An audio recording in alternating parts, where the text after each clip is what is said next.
very difficult position, and particularly the president. Morocco appealed to the African Federation over Senegal's walkout in the final following that controversial penalty call. Senegal are now appealing CAF's decision at the Court of Arbitration for Sport. Pep Guardiola's had to defend his Champions League record with Man City. That's after Real Madrid knocked them out for the third season running. Next up, Arsenal in the Carabao Cup final. Pep's called it just another match. It's not crucial. It's a football game. We're going to try to win, good a performance.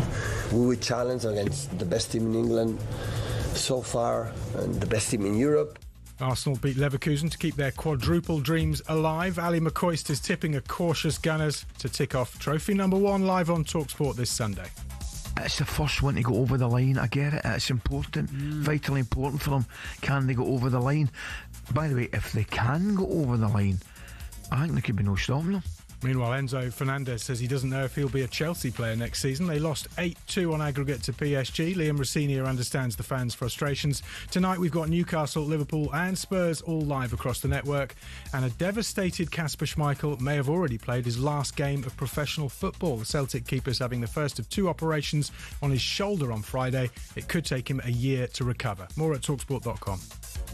talkSPORT News. The suspected number of meningitis cases in Kent has now risen to 20, and a victory for the vulnerable is how some critics are celebrating Scotland choosing not to legalise assisted dying. More from the news team at past. talkSPORT weather with QuickFit. Today it's raining tyres in our centres, including top-notch brands like Pirelli. Visit your local centre or quickfit.com and book today. England and Wales, dry, warm and mostly sunny. Northern Scotland looking bright as well, but Northern Ireland and the rest of Scotland staying cloudier with patchy drizzle.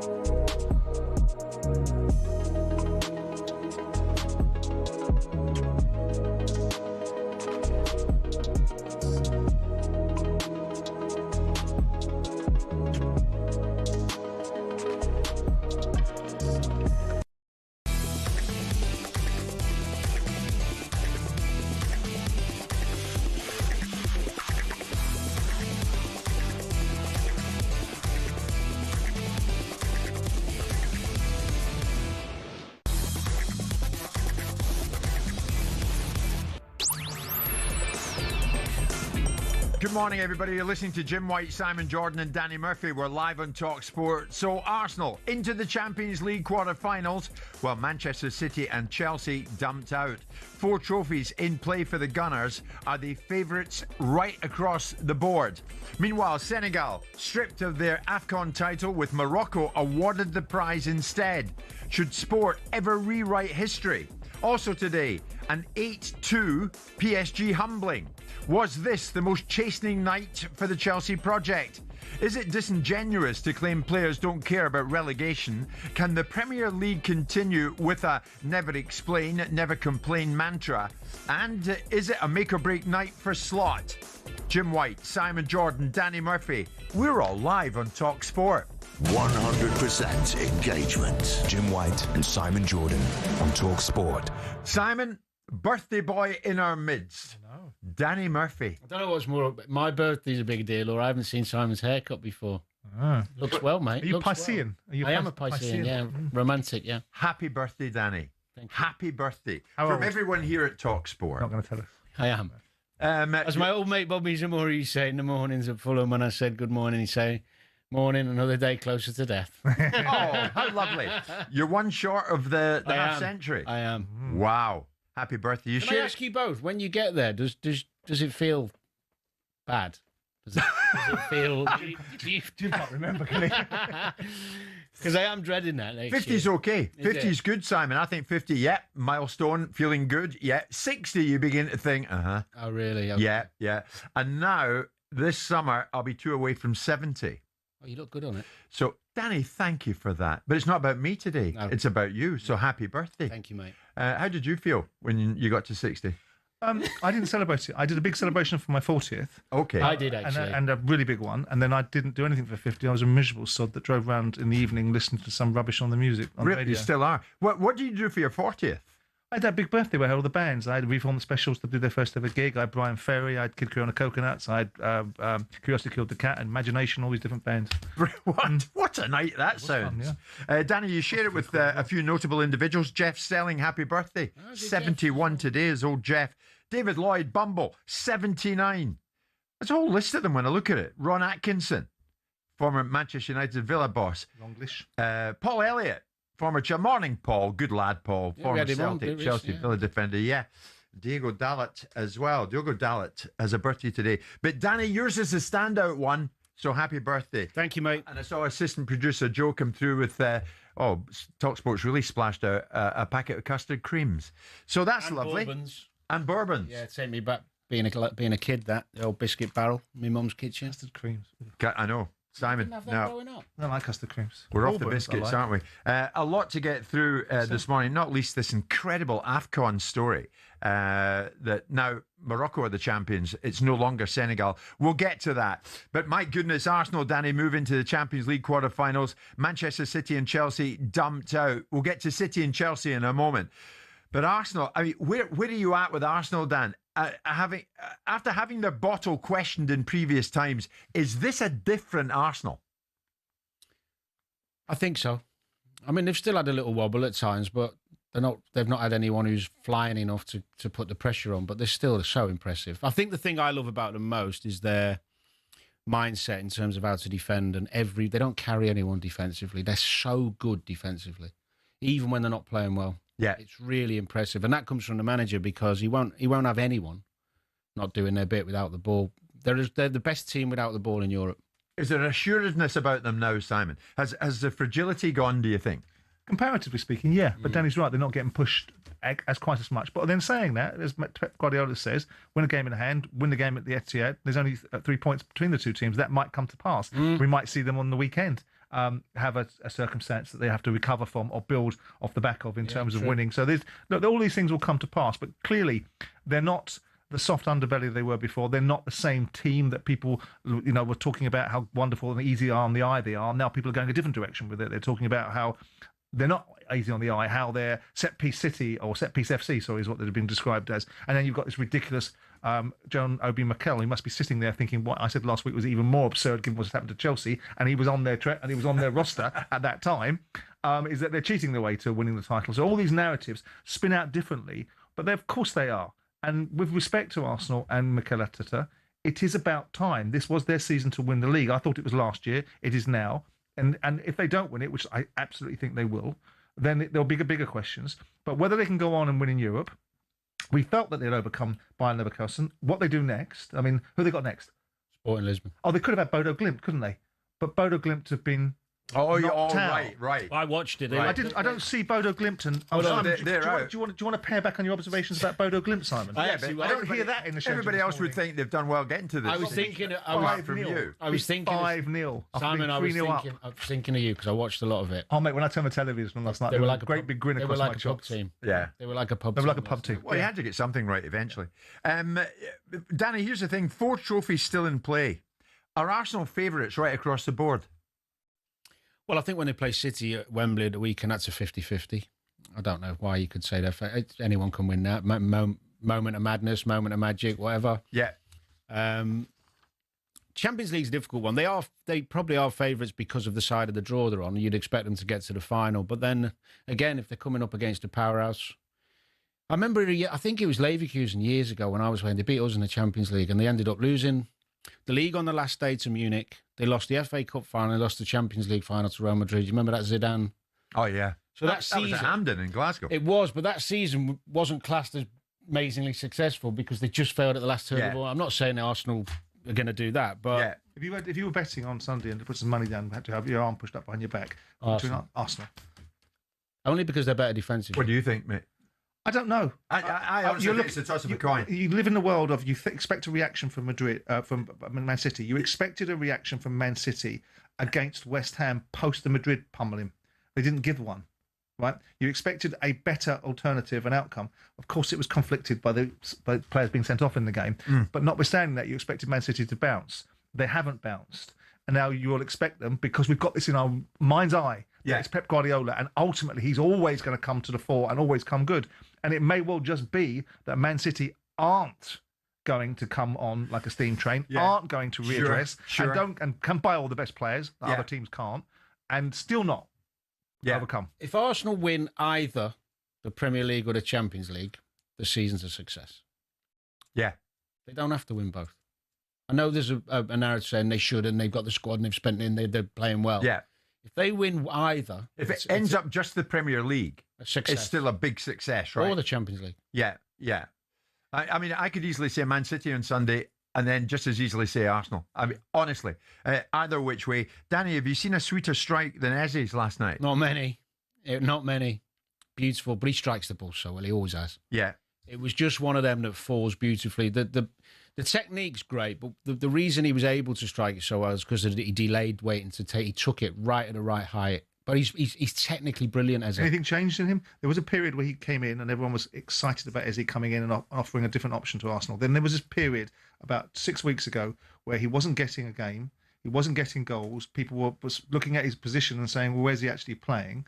Well, I think really changed now to adapt to Eze, or Eze has adapted to the system. I think the Villa game where Cash kept getting in behind him and they scored and he kept losing him and tracking it because he was playing on the left at Villa and he got ran ragged. Cash was running him back. And Arteta left him out for about 4 or 5 games after. There's a little bit of a kick up the backside, I think. Yeah. What I've seen in him now... So has he changed? Has he adapted? He's much more disciplined without the ball, but also defending more... When you play as a number 10, if you like, in that system, defending centrally is smaller distances for him to run. And it suits him better. Right. When you play wide, you're defending, you're doing 60-yard runs, 50-yard runs. You've got to be proactive, not reactive, or you're done. Right. In the middle of the park, it's little short, sharp movements. And I think Arteta's worked with him on the defensive stuff. I think Ali was talking about it in commentary last night, and he made a great point. He looks like he's willing to do. He's very proactive with his defending now, where he was very reactive before, and probably at Palace because he was in a pragmatic system where they're deep anyway, and he was the star. Yeah. And everyone else was doing the it. apple, yeah. But I like to see a footballer develop. I mean, you don't get it like that all the time. Simon, are you with Danny on this one? That if it ends up just the Premier League, but that is some achievement in itself, still a big success for Arsenal, just one of the 4. But if the opportunity is there and it provides itself with an outcome, then there's really an opportunity for Arsenal to win 2 or 3. Yeah. Different. I mean, whether they can win the FA Cup or someone else stymies them is a different discussion. The same in the Champions League. But they can win the Premier League, and they're in the final of the League Cup, so they can win that. Yes. So with those 2 in mind, you're looking. I think an outcome that would be really significant for Arsenal was 2 trophies. But if they were just to win the Premier League, then that's what they're aiming for. What does Sunday do for both of these clubs, though, Simon, to win it psychologically? I mean, does it give you a real spark, or does it, in the process, if you lose it, does it kill you somewhat? He can tell you. Well, I've been through it, and the first trophy we won under Houllier, it did take the pressure off. And we then went on to win another 2, but the pressure wasn't the same on the next 2 because we'd won that. Well, it did feel different. And I think if Arsenal win it, there will be... You win against your major rivals when you won that? No. And that would even add a bit more to it. Yeah. But I think for City, it'd be less impactful because they've got so many players. Well, they've got some new players, but there's quite a lot of experience in City who've won so much. Yeah. I don't think it's going to impact City the same way it would Arsenal. When does the full appreciation from everybody, even the neutrals in the game, when does it arrive? Is it arriving now for Arsenal? Well, no. I mean, some people it'll never arrive because they want to see football played a certain way. Like John Obi Mikel. That's ironic considering he played in a team that was built on defence. But anyway, if they win the Premier League and the Champions League, then you'll see the plaudits really start coming. They have to be given it. Yeah. But I find it funny because people all want to... I know people love creative football and goals and stuff, but there's an art to being able to defend and being able to get a group of players to be on the same page constantly. Yeah. Do you, as an ex-top pro, really appreciate what they're doing? Yeah, because my success at Liverpool came from the same mentality. We weren't as good as some of the teams we were beating. We were on a journey, but we were pragmatic. We had 11. We were carrying no one. Maybe Michael now and again could have a breather, but that was it. And even he put a shift in. Yeah. Michael Owen I'm talking about. So yeah. I really admire it because I understand. Even when we went on our Europa League run with Fulham, kept beating teams with better players than us. Yeah. It came from a desire to work hard, dig in, be hard to beat, and then show a bit of quality. And people are mistaking this Arsenal side for, like, I don't know, workmanlike. Yeah. They're full of quality as well. Well, Manchester City went out last night at the hands of Real Madrid, but are people wrong to question Pep Guardiola's Champions League record? We're going to get to that in a moment, and you want to hear Guardiola's reaction to that when asked. It's 10:15.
I mean, many notes of caution coming in at this stage. Thierry Henry, he was saying, I was there when Rooney did it, and when someone told me he was going to have the career that he had, I would have said, well, maybe.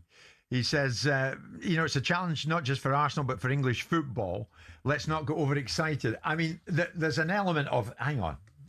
Let's just be careful with this boy. Yeah, I mean, you should be careful with all young players. I mean, ironically, they've got another kid coming through in the under-13s called Luis Muniz, who's potentially even better than Max Dellman. They've got a conveyor belt of these kids coming out of Arsenal for some reason or another. But insofar as he is concerned, listen, he is. If they can shut out the background noise, I mean, I saw his father having a go at a coach, and it seems to me that there's a very strong family unit, as there was a strong family unit around Jude Bellingham. Yeah. So if you can get the right people around you, the biggest challenge for this kid is that he is not distracted from his football and does not have the wrong voices around him that are creating chaos between him and the club, him and opportunities commercially, and all that sort of stuff. Get him wrapped around the right sort of people. He's in a big club. One of the best things of being a good player in a big club is that big clubs don't... If you're a young player, it's a superstar in a smaller club. I had it with Victor Moses. I had it with other players that were really significant players. And there's always the bigger clubs are circling around. There ain't many bigger clubs than Arsenal. So with due respect, they've got him in the right space because they're a big football club. So there's no necessity for him to leave that football club. I know we've seen Cole Palmer leave at early stage in his development to go to Chelsea because he couldn't get the opportunities. Yeah. Downman's already in the side. And given...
Lots of lovely birthday messages to Danny this morning. He's 49 today. Happy birthday, Danny. God, I might read some of them out. No, it's not. It's nothing.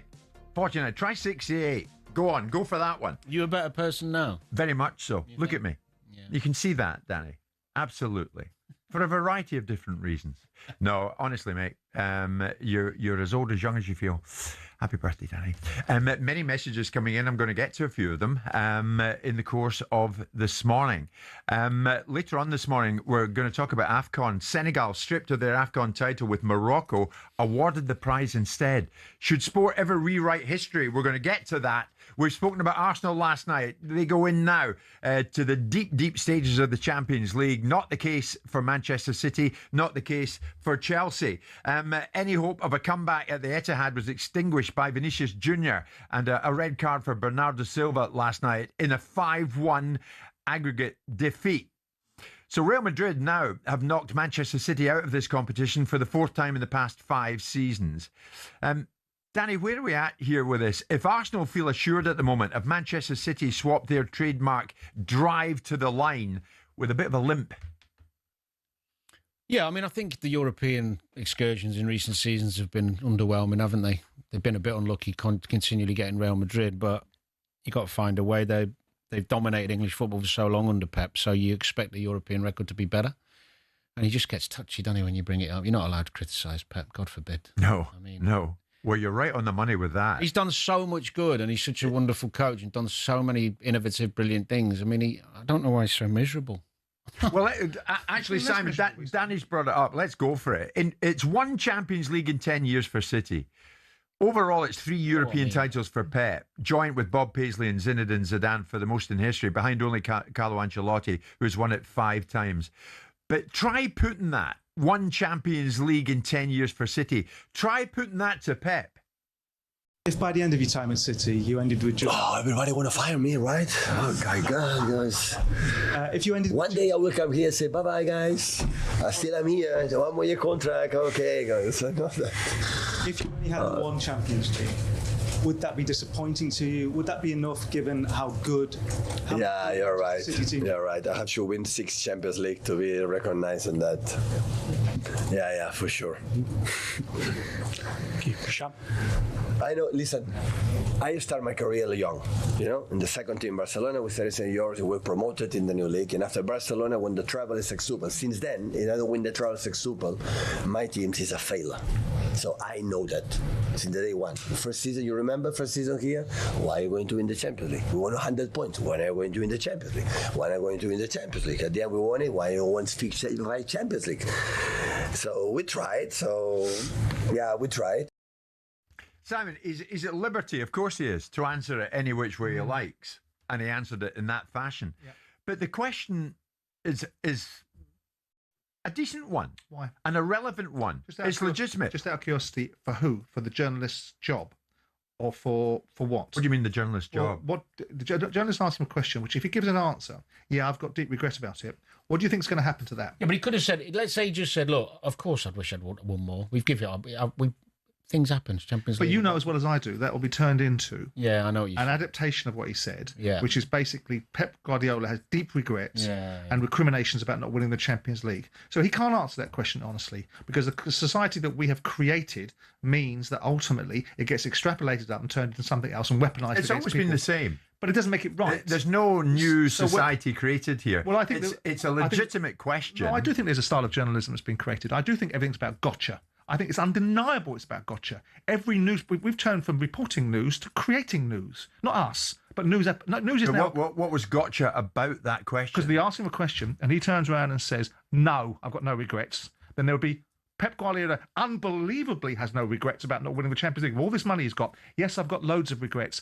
Oh, Pep Guardiola is incredibly regretful about not winning the Champions League, and none of it would be to the benefit of Manchester City. None of it would be to the benefit of Pep Guardiola. Tell you what would be the benefit of the newspaper journalist that got that particular strap and writes his article. And is it Pep Guardiola's job to make his job easy? But they're all in that media conference. It's not just one individual that's going to get the line that Pep delivers. Absolutely. They're all going to get it. And but the point is this, is it a relevant area for the reporter to get into, or any other reporter to get into? And the answer to that would be yes. But the one Champions League in 10 years for City. And that's fantastic. You're absolutely right. Write your article irrespective of what Pep Guardiola gives you an opinion on them, because you've got your own view. If you're asking the question, then there's a distinct possibility that you think that possibly over 10 years, and by the way, I hold that view as well, that ultimately Pep Guardiola should have won more. Then have the balls to write the article yourself. And don't try and get the person that you're trying to entrap in a conversation to do it for you. You could do both. But I can The understand. individual asking the question was probably going to write it anyway. And that's fine. But if I'm Pep Guardiola, I can understand the reaction. I can understand why he goes, I'm not giving it to you. All you want to do is tell me what I haven't done. Now, of course, the other side of the argument is, and I agree with that too, which is you do get loads of praise, mate. You do get loads of all the best commodities. You do get the best players in the world. So you could actually answer the question if you want to. But I also understand why he doesn't. Because we all know that the pen is designed to turn into a sword. That's what it's designed to do. And I understand, having been on the other side of journalists, rather than sat on this side of the desk, what the game is and why you don't want to give it to them, why you become prickly and why you sit there going, you lot are just doing it for your own ends. You're not doing it because you're informing the public. You're not doing it because you've got a validity behind your thinking. You're doing it because you know it sells. And that's a terrible balance to get if you're the person on the receiving end. I don't go to those extremes, Danny. I think it's not because it sells. It's because it's relevant. Well, I think... They've gone out the Champions League. The again. line of question, but the line of questioning is inevitable. Yeah, because they've gone out. Right, won 1 in 10. Right. So he knows something's got to come because he's been in these a million times. It's about how he answers it. So he could have prepped himself a bit better and not. He doesn't need to wind himself up. You know, yes, of course, I wish there was a couple more, but we haven't done it. We've tried. We haven't done whatever he wants to say. You can be softer. You can be more concise. And that's also true. I just think he's so bright that he doesn't need to go there. But isn't that hubris? The very thing that separates Pep Guardiola from a journalist. Isn't the reason why Pep Guardiola is an elite football manager and a journalist is writing an article about him because of the way he is. He actually has the capabilities of being the person that he is in a world of footballers that spend their entire time trying to diminish you, demean you, undermine you, and be disloyal. You see, I don't get that, Simon, because I think Guardiola gets an almighty amount of respect because he merits it. Well, he's in the moment now. So last night, they go out. Because this tie was done after the first leg. Let's face it. Yeah. Well, as was Chelsea. He did say that more. So it is not out of the question for the line of questioning to be. But here we are again. 1 Champions League in 10. Pep, you know what's coming. Well, it's irrelevant. But no one's arguing with that. What you're doing is you're creating the conversation to go, look at that reaction. And I'm saying to you, I'm explaining the reaction, not the reasons why the journalist has done his job. Whether I like the way the journalist has done his job is irrelevant. Right? It's about Pep Guardiola's reaction. We are observing on Guardiola's reaction. And I'm telling you, from my view, the reasons why I understand his reaction. Now, I'm not suggesting that ultimately the journalist shouldn't have done it and that this is a style of journalism that exists and it exists across all the subject matter. But I can tell you, as a person that's been on the other end of that equation, why you might react that way. And then I can also understand the other side of the argument. I know I'm being everything to everyone in this conversation, where you've had it all, Pep. You've had everything. You get given everything. You get all the best players. When you want a player in the January transfer window, you don't just get a player. You get the best centre-back and you get the best winger. So it's not beyond the wit of man to suggest that you can be asked these questions because you get paid £15 million a year. Shut up, pack it in and answer it. Yeah. But I'm also suggesting the reasons why he answered that question is because he knows what's coming after it. I don't think it was that contentious. I think he knows it's coming because he knows it's true. He's spiky because he's emotional. He probably believed on... Because he can't answer it. That's right. He can't answer it. And it is just minutes after the full-time whistle, and I get that as well. But 1 Champions League in 10 years for Manchester City. And Simon, you just said it. It's not good enough. It's not good enough because, as you rightly say, best this, best that, best players. You earn a fortune. You're given everything. I think we've got to be careful. I mean, winning the Champions League is damn hard. I mean, you need things to go your way. But I think the thing with City's record is only 2 finals. How many managers have been... Even Klopp got 3 finals. Yeah, how many managers have been in situ at one club for 10 years and had that dominance of English football? And I made the case the other day, and whether I'm right or wrong, I threw it out there for discussion, which is the Premier League is more competitive than other leagues. The cup competitions that we play in have more veracity and efficacy than the cup competitions in Europe. Absolutely. The other teams have had their competitions taken away their second cup. So all of this comes into play. And does it feature in a European competition? I saw the reaction was no from some people. I think it possibly does. But notwithstanding that, of course, if you're going to compare Pep Guardiola to other people's records, go look at the clubs, see what the managers were, see how long the managers were there for. Yeah. Which manager stayed at Real Madrid for 10 years and only won 1 Champions League? I don't know the answers to that, but I'm willing to wager there wasn't a manager at Real Madrid for 10 years. Well, Ancelotti won, Zidane, sorry. Did he win 3 on the... Well, actually, let's put it out there because we heard it there and we heard the way Guardiola reacted to the question.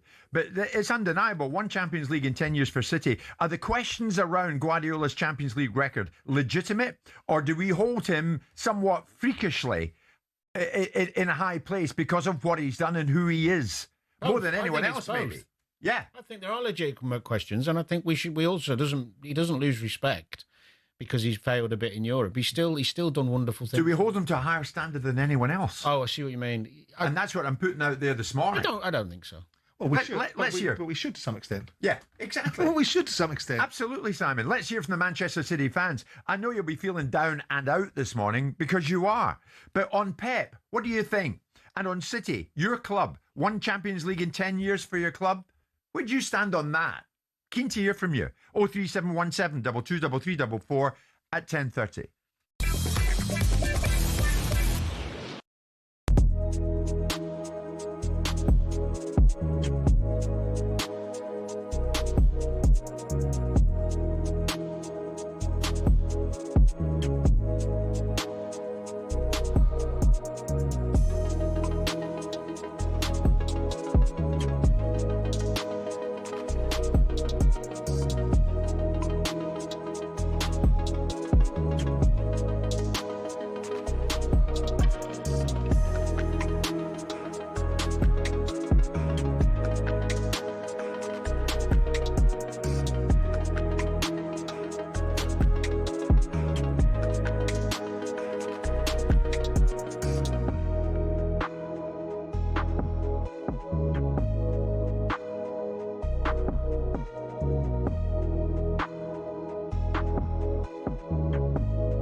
Ruben Amorim was a winning manager, but clearly not the right fit for Man United, irrespective of the fact he was a European winning manager because he won the Portuguese league. Right. So I'm kind of with Roy, but in the... Are you? You're with Roy in a certain way. I mean, he's not doing anything to rule himself out of contention. No, I know, but also what Roy's picture is trying to extrapolate it. And I know there's a lot of cash here around Steve Holland and so on and so forth, but he was part of the England setup that flattered to deceive, that didn't win anything when they could have done. So whilst he might be an excellent coach, we're still looking at a bunch of people, with respect of being Michael Carrick being an elite footballer, that, as from a management point of view, have got what on their resume? So it's part of the conversation, not the only part of it. But if Carrick goes to the end of the season and United finish third, or even, dare I say it, catch City and finish second, then there's going to be a clamour of people suggesting that he's proven himself, that he's had 18, 19 games, and out of that 18, 19 games, or however many he's had, he's done X, Y, Z. I mean, they are far better for him being there, but that's because common sense has prevailed. You haven't got a manager that seems to want to riddle himself into cul-de-sacs and play a group of players that can't play the way he wants them to play. You've got a manager that's ultimately under no real pressure, because everyone thinks that United were... The pressure will come now. Now United are third.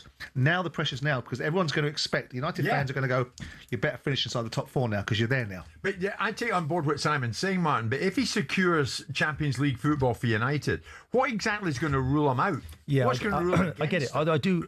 Roy's a respected voice, and I do take the point that this group, pretty well the same group of players, finished quite low down the table.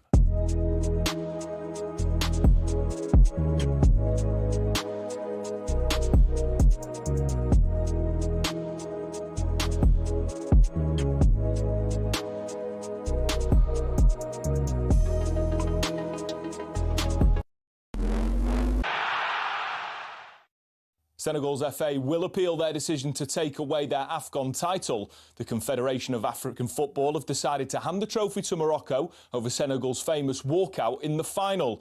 Here's talkSPORT reporter Ben Jacobs. There shouldn't have been a walk-off. The officials should have had more control over the game.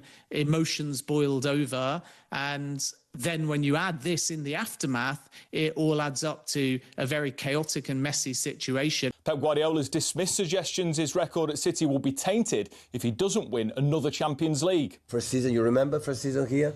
Why are you going to win the Champions League? We won 100 points. Why are you going to win the Champions League? Why are you going to win the Champions League? At the end, we won it. Why you want to fight Champions League? 10-man City were knocked out by Real Madrid for the third season running. There's trouble at Chelsea as well. Here's Jason Cundy. Honestly, I've not seen a gap that big, and I've been doing Chelsea TV for over 20 years. That's the biggest gap I've ever seen a Chelsea side play. Chelsea went out 8-2 on aggregate to PSG, while Enzo Fernandes has suggested he might leave at the end of the season. The only bright spot on another chastening Champions League night for English sides was this guy. Wow, what a goal! Eberechi Eze on the turn. Beginning to settle in an Arsenal shirt. His level of activity, with the ball, without the ball, in the spaces that he moves, the purpose that he's showing every time he's in and around the box as well. Rice scored the other to set up Arsenal's Champions League quarter-final with Sporting, who came back from 3-0 down in their tie with Bodo Glimt. Tonight we've got Newcastle, Liverpool and Spurs live across the network.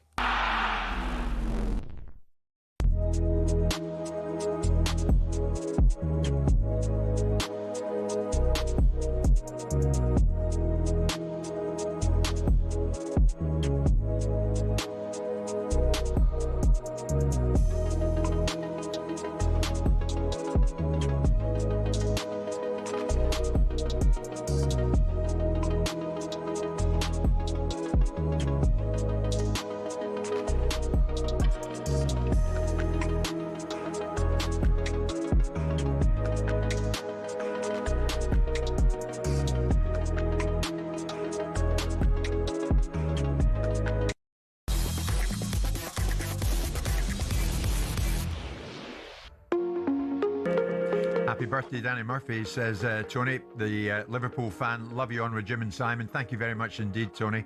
Many messages coming in for Danny. Birthday boy, Danny. Manchester City out of the Champions League last night, somewhat humbled in the end. Well, it looks like a humbling scoreline, doesn't it, in aggregate?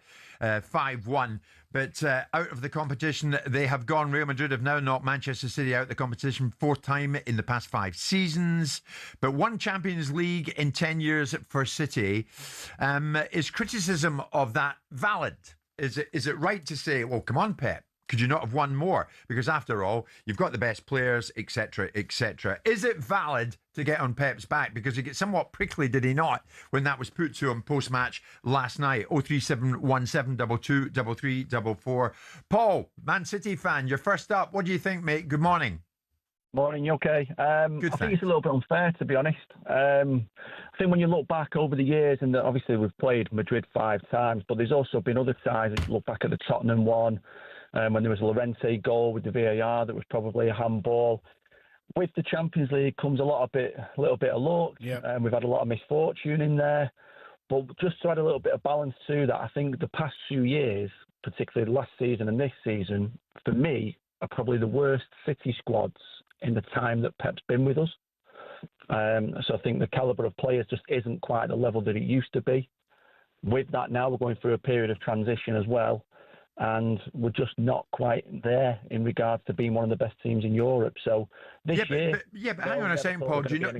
Are you not in a position that you managed to bring in potentially the best players around? Like Semenyo.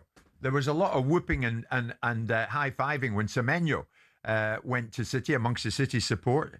When you got Guehi, it seemed that Newcastle, Liverpool, other clubs wanted Guehi. You got him. Yeah, so the squad's not bad, Paul, surely. Guehi's a great sign, and I'm really pleased with that one, particularly for the price. Semenyo, for me, the jury is still out. He played on the wing at Bournemouth, left side. We already had Doku there. Do we need him as well? Pep's played him in a completely different position. He's played him as sort of alongside Haaland, which I think has also implemented that Haaland's recent form hasn't been as good because Semenyo's been in the space that Haaland would have previously had by having the 2 up front. Danny, where are you going with what Paul's saying? Hang on, Paul. Well, it's a long conversation if you start analysing squads of the past and now. I understand his point, because when you're talking about the brilliant City side that we all remember, when you're talking about Kevin De Bruyne, Bernardo Silva, when you're talking about Mahrez, on the right-hand side, you do go back to those teams feeling better. I do understand it. But actually, relatively, the squad is super strong and they've had plenty of opportunity to... It's not like they haven't invested. They have, so they should be doing better. But he is right. I mean, the tournament football, you keep drawing against Real Madrid. Those games are won and lost on fine details.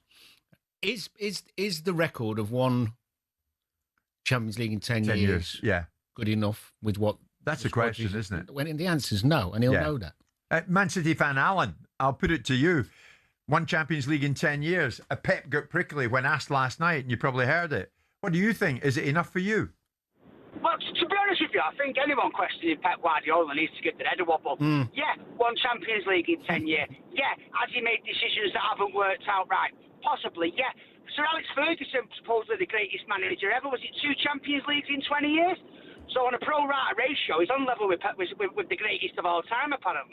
But people questioning Pep, it's nobody's divine right to win this Champions League. It is the toughest competition in world football to win. You've got the best managers, the best coaches coming head-to-head. And let's face it, City had a 15-minute period in the Bernabeu where their head fell off. And if you remember Pep Guardiola early days, we had a couple of periods where our heads fell off in games and the game was gone. But last night I was so proud of them players. They put 110% effort in.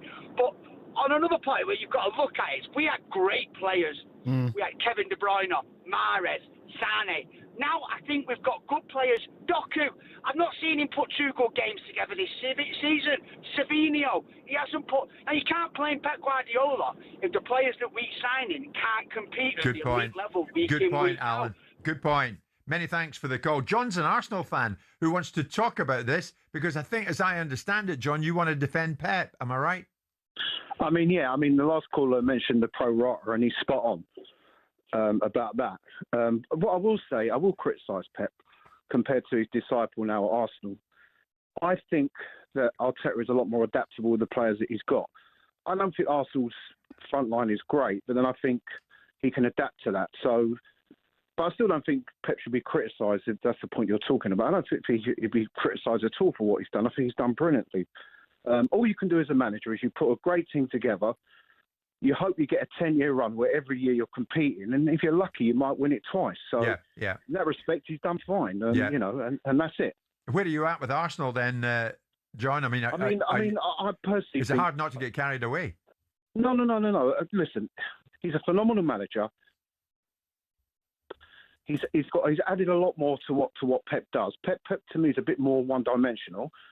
And I think he's getting the best out of his players. The recent switch with Eze and what he's done with Eze just shows how, as a manager, he adapts to the players. I always feel like Pep doesn't adapt to his players. I think Arteta adapts better to his players, makes him a better coach.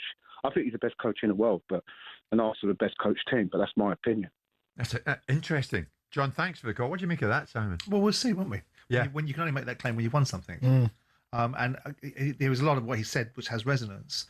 But then again, you will analyse that if you look at the last 10 years of the Champions League wins, 5 of them have been done by Madrid, 3 of them have been won by English clubs, Man City, Liverpool and Chelsea, and Barcelona, which I would argue are a bigger football club than Man City on every metric, haven't won it in the last decade. Yeah. So I think we only think he should have won more because of how brilliant he's been and how amazing. Yeah, it's a credit to him that the question's even being asked. It's an interesting one because if he was in a press conference in another country, they probably wouldn't ask him this question. But because he's in a press conference in this country, conducted by British journalists who are privy to the fact that he's been given everything that he could possibly ever want as a manager and afforded every single embarrassment of riches to rebuild teams, and great managers rebuild teams, unfortunately, that's the consequence he faces by being so good, which is that you were, and also having all of the spoils. Now, we can all say, well, lots of clubs, nobody gets the kind of support that Pep Guardiola gets. And nobody probably deserves it because nobody goes into the transfer window in January and buys the 2 best players in the division at the time, irrespective of whether you think Semenya's affecting Haaland or not. Yeah. At the time, he was the form player in the league. He's been banging in goals. And he's been banging in goals. And Guehi is being attributed as the reason why Liverpool aren't getting the success they wanted. So make your mind up. These are either good players or they're not. OK, we're coming up to 11:15. I'll put this out. Should sport ever rewrite history?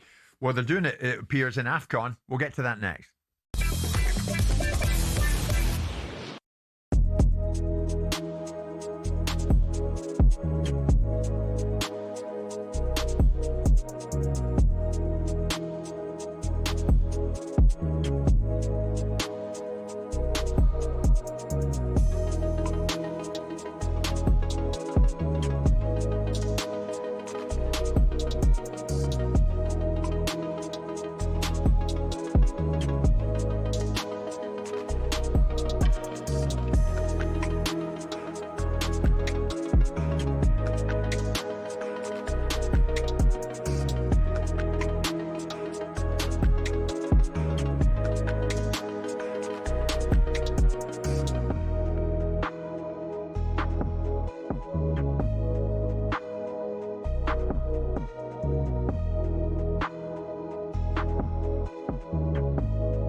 Is getting it tonight.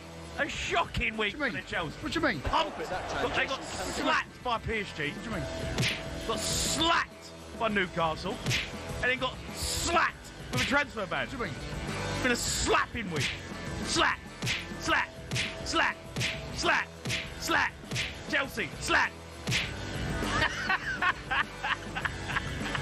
Get your calls in, you want to have your say. 03 717 22 33 44.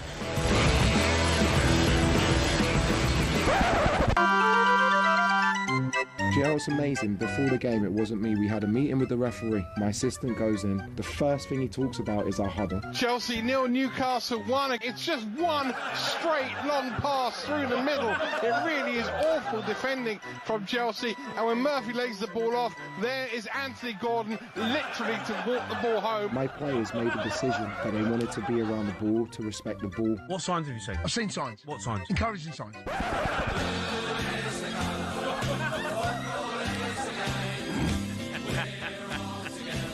What's happening? Hello, mate. How are you? I'm all right. I've had better weeks. Yeah? What happened? Not gonna lie. What happened? Do you know when you know things are bad? Is where Spurs pick up a point and got beat by 5-2 in the middle. Don't worry about me, mate. And you lot have had a better week than Chelsea. Don't worry about us. What happened at Chelsea, That's mate? when you know things are bad. What's happened? You know, so it happens, mate. Bad weeks No. happen. That's a bad week.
Wednesday morning, Jim White, Simon Jordan, Danny Murphy live in talkSPORT with Selco. It's where the trade goes. You probably remember the astonishing scenes at the end of the AFCON final recently. It was played at the home of the host nation, Morocco. And Morocco were in that final against Senegal. Most of the Senegal players walked off in the final minute of normal time. When VAR awarded Morocco a penalty with the match goalless, Senegal earlier had what appeared to be a perfectly good goal ruled out just before that. Morocco's Brahim Diaz missed the resulting penalty via a fairly disastrous Panenka attempt. Senegal went on to win the final thanks to a goal from Pape Gueye in extra time. And Senegal will now launch an appeal against the CAF decision to the Court of Arbitration for Sport. And what is that decision? The decision is to overturn the result of the final. It's been made by the appeal board of CAF as punishment for Senegal walking off the pitch in protest over a refereeing decision. They walked off and they stayed off. Then they came back on. But anyway, the upshot is Senegal will no longer be recognised as the winners, and Morocco will. Senegal will now launch an appeal against the CAF decision to the Court of Arbitration for Sport. So maybe this isn't over yet. At the game on that occasion, and he's joined us since, is The Guardian African football reporter and expert, Osasu Obe-Yuwana. Osasu, good morning. What is your reaction to when you heard this news late last night? Gobsmacked. Gobsmacked. As simple as that. I mean, did you see it coming? No, because the rules of football are clear. Rule 5.2 tells us all that the decision of the referee on the field of play is final. The last time I checked, there's been no change to the English meaning of the word final. Or do you know of any, Jim? It's a fair point. Who do you recognise then, Asasu, as AFCON champions? Senegal or Morocco? Well, as far as I am concerned, and this is not about my opinion, Jim, this is about the opinion with regards to the laws of the game. Law 5.2 is clear on what it says. So you cannot determine a football match in the courts of football justice. I will make this point. Should the referee have awarded the game to Morocco on the day of the final? Yes. Should Senegal have forfeited the game after abandoning it for 15 minutes? Yes. But if the referee decides not to exercise that authority and opts to continue the game, you cannot change the result in a boardroom. That is as clear as ABC. Is it not a case, and I hear you absolutely, and of course there are nuances to the referee's decision being final in terms of retrospective evaluations of referees' decisions in terms of red cards, but I understand the point you're making about a result. Does the ends not in part justify the means? By that I mean that whilst we don't like the idea that the outcome has been determined by an arbitration and rather than a referee, we all agree that actually the outcome that should have been achieved has been achieved in a perverse way by an arbitration panel coming to the same conclusion. No, Simon, no. The ends don't justify the means. It's wrong. Yeah. It's wrong. I'm a barrister, okay? Yep. I've been a barrister for 31 years. I know how to interpret law a little bit, just a little. Yep. Okay? If you have powers to exercise, you exercise it in the moment. You can't do it retrospectively. Yep. You can't. If he had done it on the pitch that day, nobody would have argued with it. He had the right to do that. But if he exercised his discretion to continue with the game, his decision is final. And all that should have been done is that if CAF were not happy with how he handled the match as a referee, they should have, instituted disciplinary measures against him. Right. But you cannot take the trophy away from Senegal. You can't. But what would that have looked like at that moment, Asasu? If indeed the game had been awarded to Morocco on that night? I know it was in Morocco, so the home crowd would have gone crazy. But surely that would have been an absolute recipe for chaos on the pitch then. I totally agree with you. But do you base the rule of law on how people react to the rule of law? Or do you implement the rule of law based on the rules of law?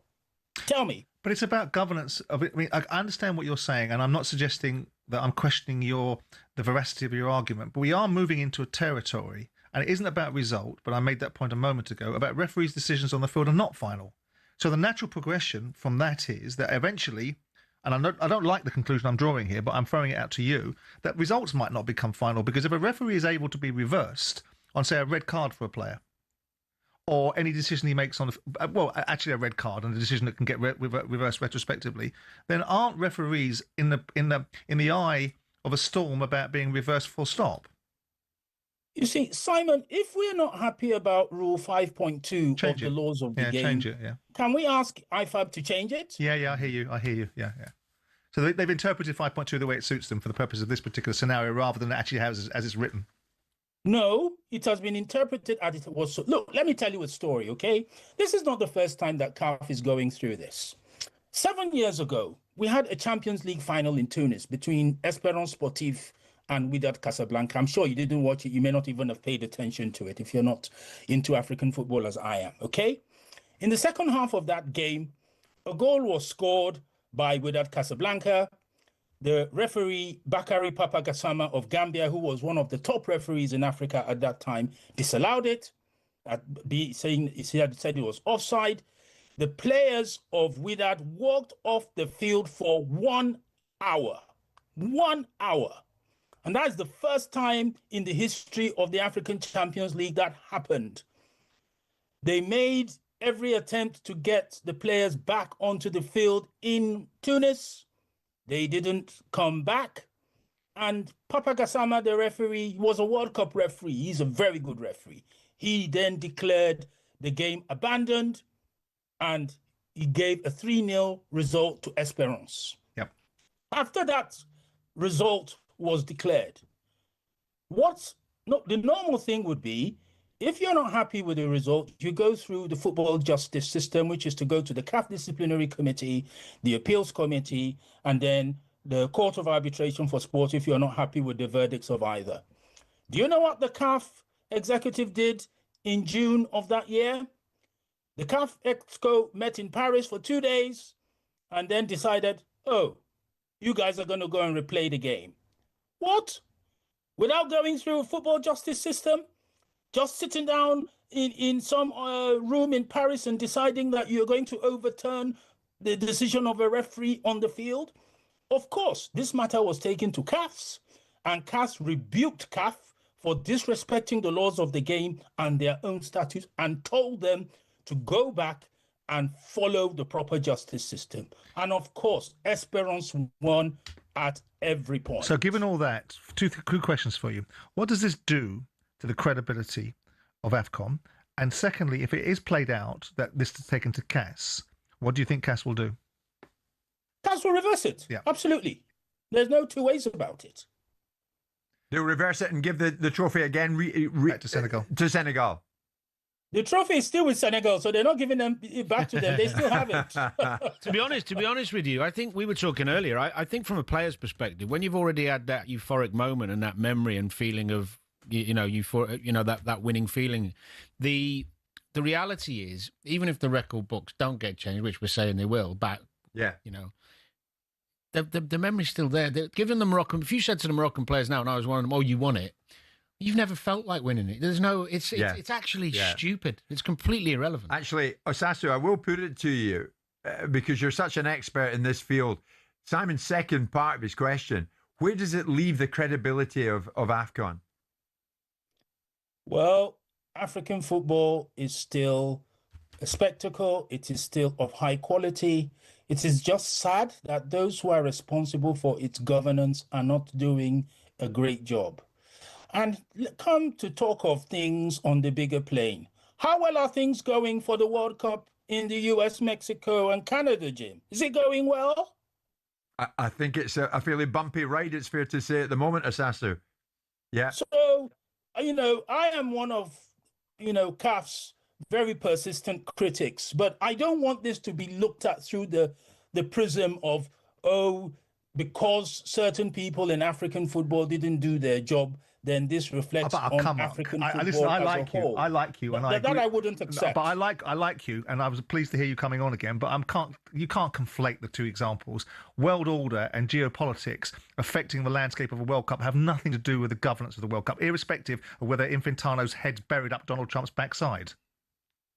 Well, you have a situation where, for the first time in World Cup history, as I know it, maybe you know better than me, we have a host country telling one of the teams that if you come to our country to play in the World Cup, you're playing at your own risk. What the hell is that? Well, that's reflective of geopolitics, isn't it? No. Yeah, but it's also a very good point from They signed a hosting agreement with FIFA. Yeah. And in that hosting agreement, you are bound to welcome every team that comes there, irrespective of their politics, religion, whatever. Okay. So why would he say that?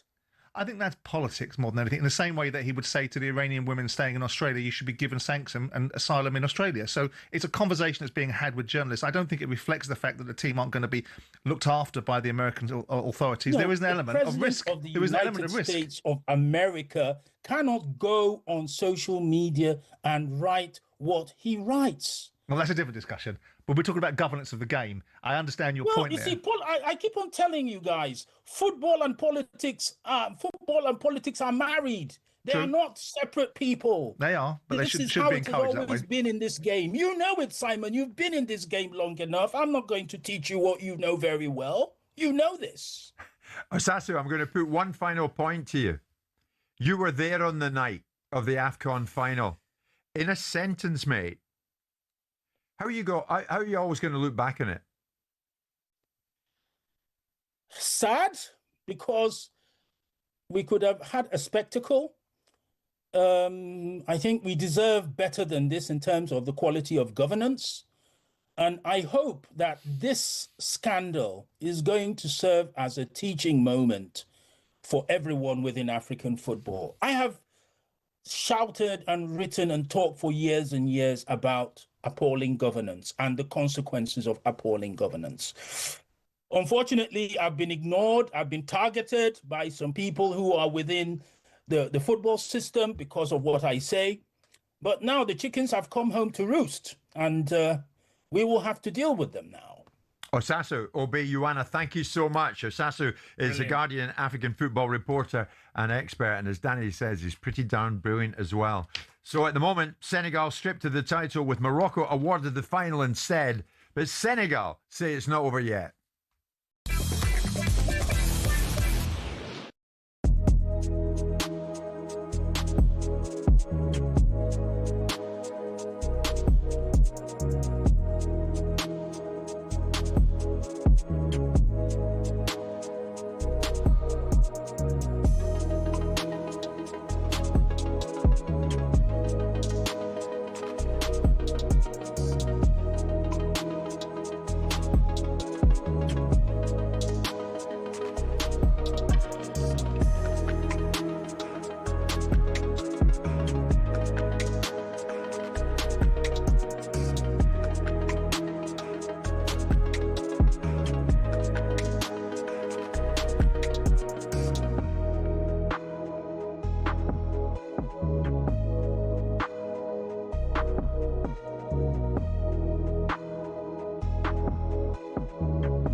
Chelsea handed a suspended transfer ban and fined £10.75 million after secret payments to players and unlicensed agents helped facilitate transfer deals in the Abramovich era.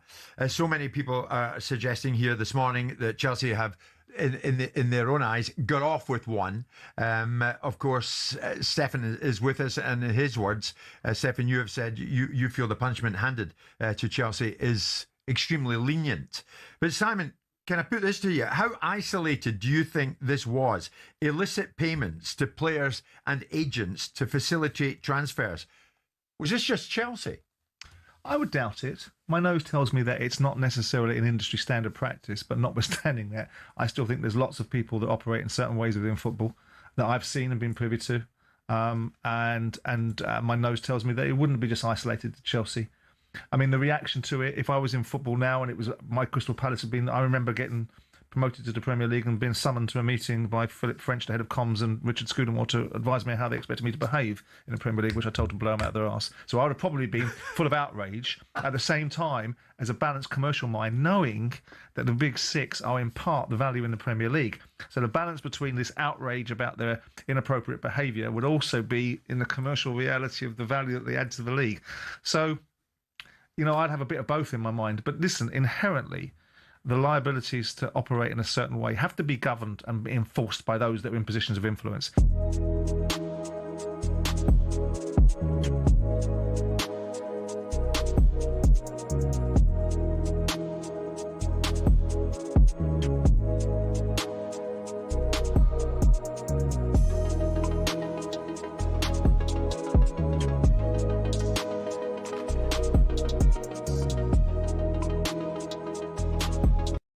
talkSPORT Sports update powered by the Nissan van range, helping business owners to work better and live better. Search Nissan Vans or head to your local Nissan Van Centre.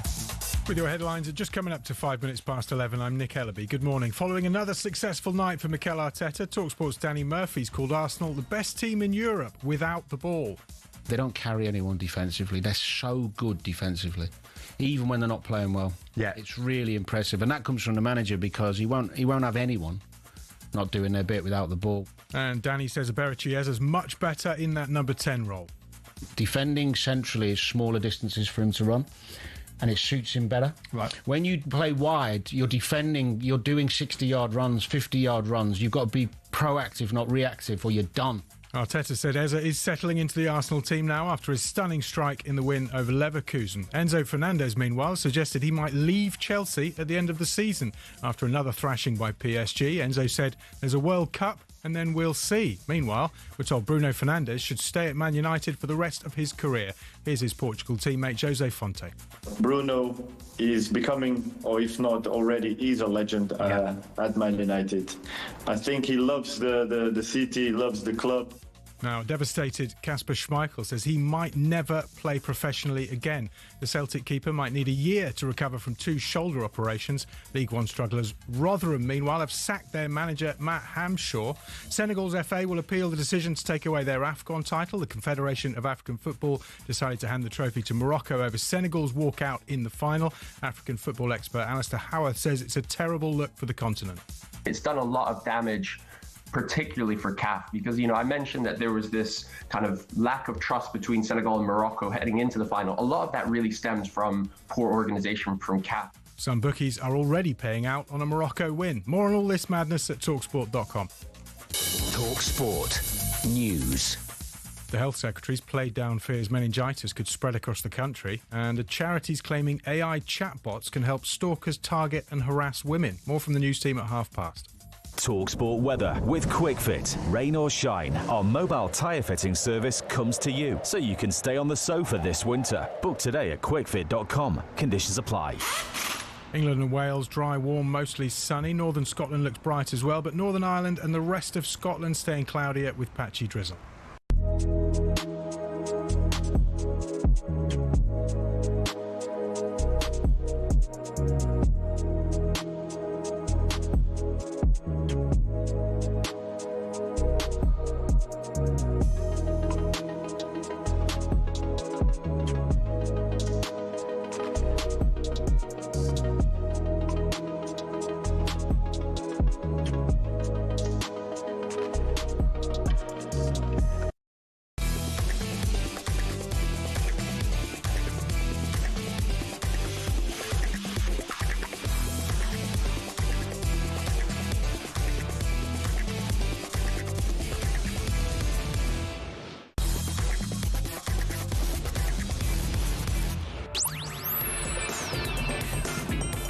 Good morning, everybody. 8 minutes past 11 o'clock. It's Jim White, it's Simon Jordan, and it's birthday boy Danny Murphy. Danny, a lot of love coming in for the gentleman who joined us later, just in the last few moments here, later in the hour, on the outcome of the AFCON Cup. Senegal thought they'd won it, but now after an appeal, it's been given to Morocco, but Senegal are appealing. Osasu Obeyuana, the Guardian African football reporter and expert. Many people saying how much they enjoyed him being on our show again. So Osasu, if you're still listening, thank you so much for your contribution. This fella's a character, is he not, Simon? Taking you on, which we love. No, he does more. He's very good. His delivery is very good. His detail is very good. I didn't agree with his assessment at the end about the difference between the governance of the African game in comparison with FIFA's governance of the World Cup. But I think he's really good. We should get him in more. First class. Osasu, if you're still listening, thank you so much for that. Big night, the Champions League again. The earlier kickoff, 5:45, Barcelona, Newcastle United. That one finally poised. Live in talkSPORT. Spurs Atletico Madrid, live in talkSPORT 2. And then later on, Liverpool Galatasaray. Spurs and Liverpool kicking off at 8 o'clock. But we know what happened last night at Stamford Bridge. Chelsea somewhat humbled by Paris Saint-Germain. They were 5-2 down from the first leg in Paris. They lost another 3 and they go out 8-2 on aggregate. Simon, when you look at it, is this the most chastening night of the Igbali Bully project yet? No, I shouldn't think so. I mean, in terms of recent conversations and recent dynamics of what's going on, you've got the news cycle around Danny Finkelstein, a director, having an interaction with the fans, giving them his view on the fact that clearly they're building the best effing team, or whatever Danny said in context. Yeah. Then they're talking about the consequences of Chelsea's behaviour on their previous owner and how they've got out from underneath. So all of that builds into a scenario where on the field, out comes the reality of an elite team like PSG, and they put Chelsea back in their box. That box could have been not put in if Chelsea had performed better in the first leg and not given the game away when they were 2-2. But over the 2 legs, it's a bad result. Liam doesn't look like a person that's particularly in control of how he wants to message the media. But that's because he's a young manager finding his feet in a big football club, which in part will form the criticism that the Chelsea fans make about a lack of experience on the field, lack of experience off the field, a boardroom that they don't like. I mean, I have to say, listening to Joe Cole and Owen Hargreaves last night, that trotted out the biggest load of rubbish I think I've ever listened to. I was totally uninformed about what their opinion was and what Chelsea's mistakes were. But going to the question that you were putting, I look at it and say, yes, it's a bad result, but PSG are a really, really good side, and Chelsea have lost over 2 legs to a really good side, and some of it they did to themselves in the first leg. Yeah, but look at the swing in 8 months. How have they gone from Club World Cup champions to men against boys? Because that's what that was. Well, some would argue that was a game where PSG were not the PSG of the cup final that they played 2 months earlier in the Champions League, or a slightly under-aroused PSG that might have not been as motivated by this tournament. Danny will have you believe that this is a meaningless tournament that has no merit in it whatsoever. So when you're comparing the efficacy of a World Club Championship against the deep-seated meaning and the orthodoxy of the Champions League, you might be comparing apples with oranges. I think, to be fair to Chelsea, in isolation, this 2-legged tie against PSG, for 65 minutes in the first leg, Chelsea were really good and competitive, yeah? And there wasn't that much between the two teams. The obvious lack of experience at centre-half and the problems at goalkeeper are evident, and Cara spoke about this on the night brilliantly. This has been coming. You know, they're not great defensively. They have moments where they can concede chance after chance. Some that's not been addressed for a while, since Thiago Silva's left. Now, 2 games against Arsenal, they've lost. 2 games against PSG, they've lost. There's a gap, no doubt. The disappointing thing, I think, is more so, and where the disgruntlement has come from a group of Chelsea fans, or some, is Leeds at home, draw. Burnley at home, draw. Newcastle at home, lose. That is a build-up of poor performances and bad discipline and sendings off. Yeah. And the question marks are inevitable. The question marks are inevitable when you have a run of form where you're not beating the likes of Leeds and Burnley at home and you're getting spanked by PSG. So you say there's a gap. How big is the gap? And why is there still a gap? Because they're 4 years into this project. Well, that's another good question. I mean, the gap it's not huge. It's not insurmountable. It's whether they can deviate from the road they've decided to go on. And we've talked about it many times before.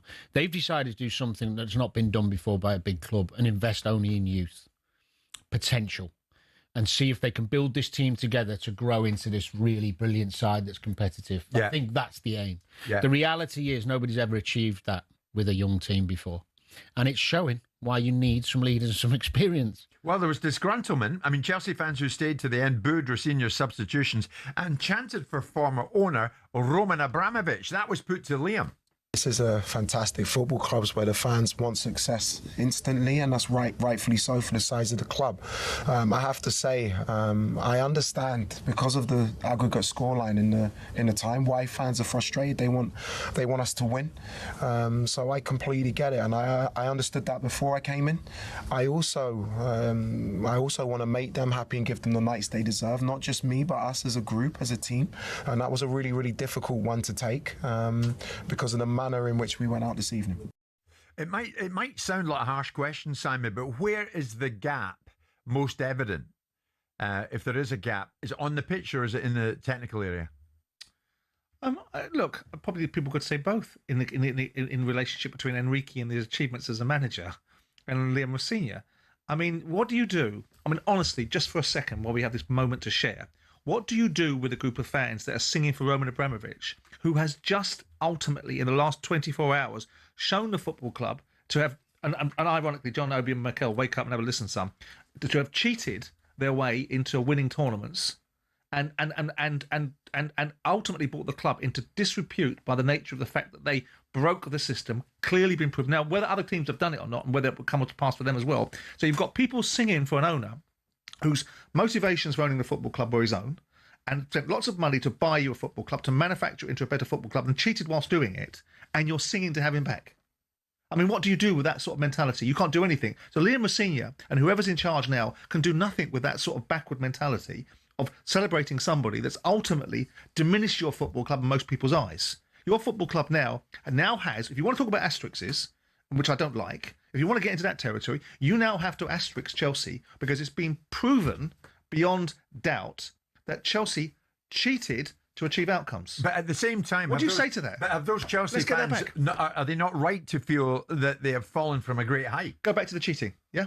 But you did that, it would appear, by operating in a way which is very different to how the game was set up and centred. So if you want to celebrate that fellow because he bought you at all costs, he bought you the opportunity, he navigated the system, he created an outcome that's now been seeded in bringing the club and its achievements into disrepute, and you're going to sing for him back because you won things unto him. Well, okay, that tells you the mindset of certain football fans. So Liam Rosenior and whoever's running the football club can never overcome that unless they do exactly what Abramovich has done, which is win everything or win certain things at certain times and operate in that way. Now, that will be the answer from the Chelsea fans. That'll be the answer from the Morlocks, dragging the knuckles across the terraces at the time. It was a most successful couple of decades. Yes, at what cost? What has it done to Chelsea now? What does it turn Chelsea into now? Everyone looks at Chelsea and they look at Man City, the same thing happens to them, goes, you're not real. Now, people will think that. They thought that previously, didn't they? I said it before. Manufactured football club. Your real place was behind electric fences in the second division. Your manufactured place now, because of someone else's money, has been an elite football club. But beyond that now, you're not an elite football club. What you were elite cheats. Let's jump on this right now. You heard Simon there. Chelsea fans listening this morning, you were at Stamford Bridge last night. Were you one of those who was chanting for former owner Roman Abramovich? In view of what you've just heard Simon say, and what you're saying is factually correct, of course, why were you chanting for Abramovich?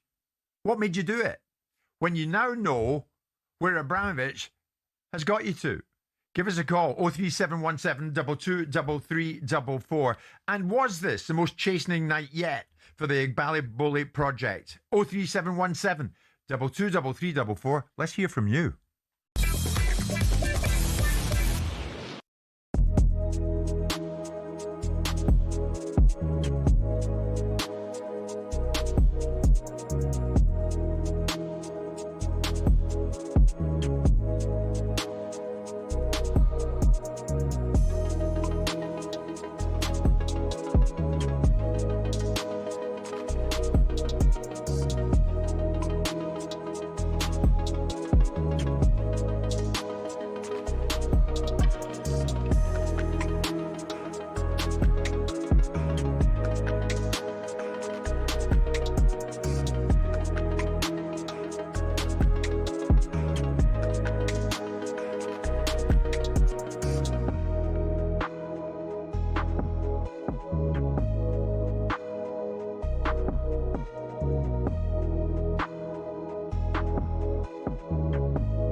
Max Dowman is. I see him playing. Because where was it? Was it Mansfield you played the other day in the FA Cup? Yeah.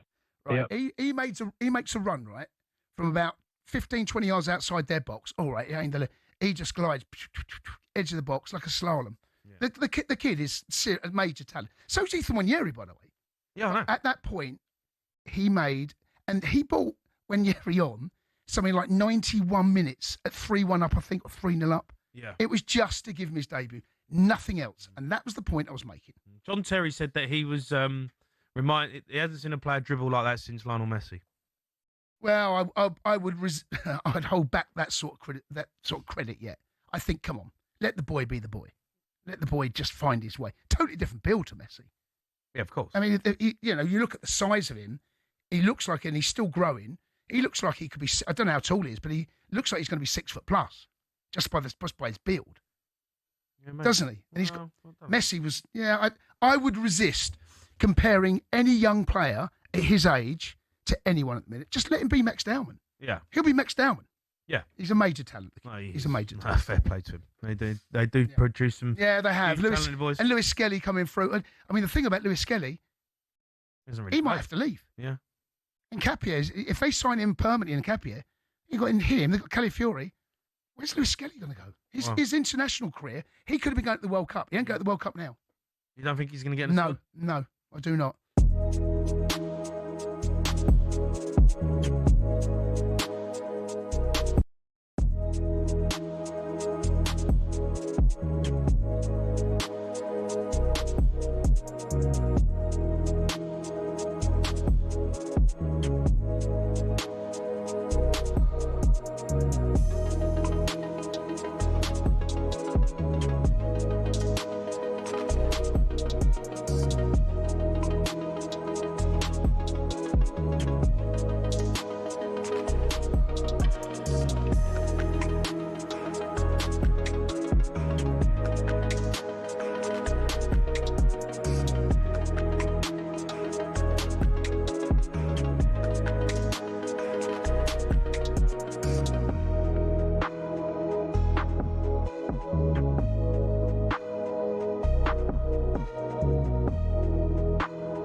Wow, Chelsea fans calling us in big numbers this morning. Chelsea humbled by PSG 8-2 on aggregates on the night, but various questions are coming out of this one. Is it the most chastening night of the Egbali Bully project?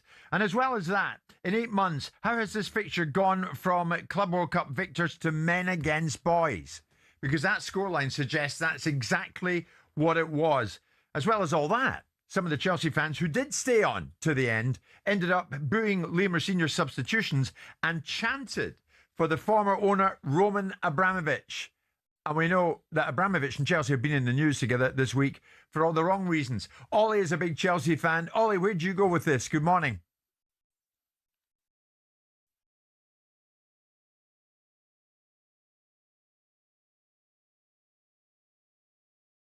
Chris, good morning. You with us?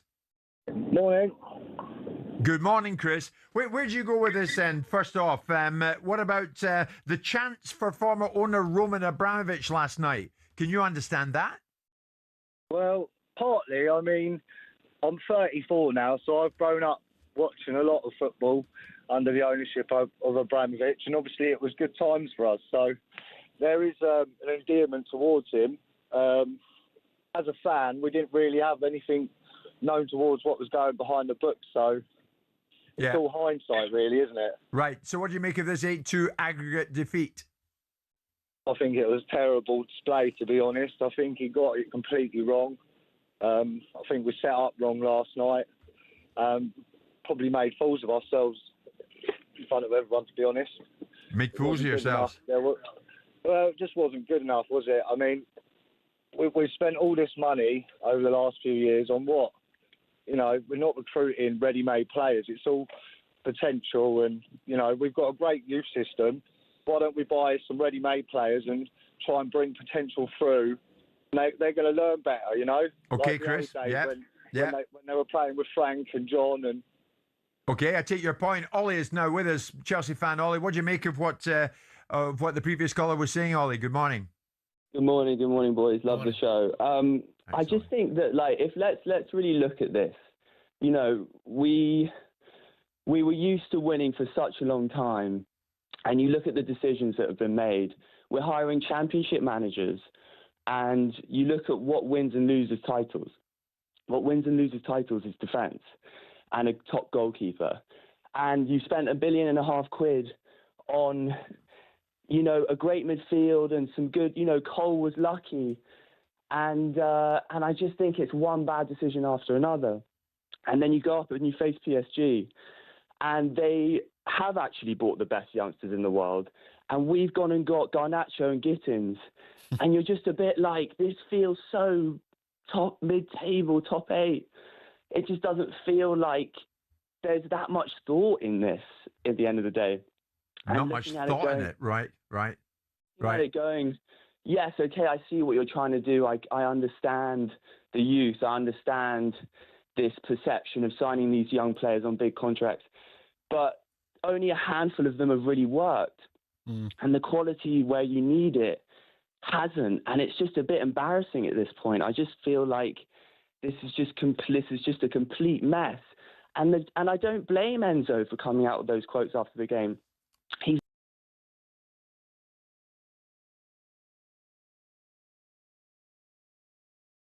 Excuse me, what is going on here? Okay. It's just all right, outrageous, Ollie. Those who don't know, standing captain for the night, Enzo Fernandes, has cast doubt over his Chelsea future. He was asked, Simon, Danny, by ESPN Argentina, whether he could guarantee he'll be at Chelsea next season. He says, I don't know. There are 8 games left and the FA Cup. Then there's a World Cup, and then I'll see. Yeah, I'm really surprised at that, because every player knows, no matter how long you've been playing in this country, whatever language you speak, that's going to be contentious and cause a problem. Yeah. You know, this is somebody who's captained the team on many occasions. He's a regular. He's one of their best players, and he is a good player. You just can't do that. Do you think top players like him necessarily buy into projects like what Chelsea are trying to do? No. I think you get sold something at the beginning that you might think, yeah, that sounds good, and then if it doesn't quite go your way, you look what's best for you. That's just the way of the world, I'm afraid. I mean, you don't get many players now go, do you know what, the project's not going well. Don't worry, I'll still be here, even though I'm playing really well and there's loads of clubs after me. It just doesn't happen. Well, it'd be interesting, you see. I mean, it's a provocative statement. He's a £115 million footballer on the books of Chelsea at 2.5 years into his contract. Let's see what he does and doesn't do, because he'll do as he's told within reason, because he's under contract. There'll be takers for him, though. There may well be, but depending upon what Chelsea want for him, because it's not up to him what Chelsea want for him. They've got longevity on his contract. They've paid a lot of money for him. He'll still be being on a carrying value of 70, 80. If they put him on an 8-year contract, he's still on their books 80 million quid, 85 million quid. Go on then. Yeah. Let's see who's going to pay 85 million quid for him. That's a good point. Steve's a Chelsea fan. Steve, can you understand some of the fans chanting Abramovich's name last night? Hi, guys. Yeah, absolutely. But not necessarily they want Abramovich back, but I think it's the team that we had under Abramovich and the star, which was to have a great manager, some really great players and some good young players. And I think, ultimately we're, 4 years into this? And what we've seen is that, having just young players, the youngest team in the Premier League, youngest team in the Champions League consistently, it doesn't work. And, if we had a team of, let's say, 2 or maybe 3 really good experienced players alongside 8 and then in a squad 10, 12 young players, I don't think that diminishes the objective. We're still, getting a young team. Absolutely. But a 100% young team, I just can't see it working. Yeah. Yeah, but it's not 100% young. It's not, no, I don't think so. I mean, Cucurella's 27 years of age. He's probably Pedro Neto. But Neto's young, 24. Yeah, but at what point? I mean, we're talking about John Terry and Frank Lampard. We're talking about at the back end when they've been established for 5 or 6 years. They were young players and when they went in the team. Perhaps you're talking about the fact they haven't bought. At what point does a player become a mature player? About 25, 26? Well, They've got 2 or 3 of those in that age. It depends. So you can have a 24-year-old who's been playing since he's 17, 18 and won God knows what. You think of Rooney.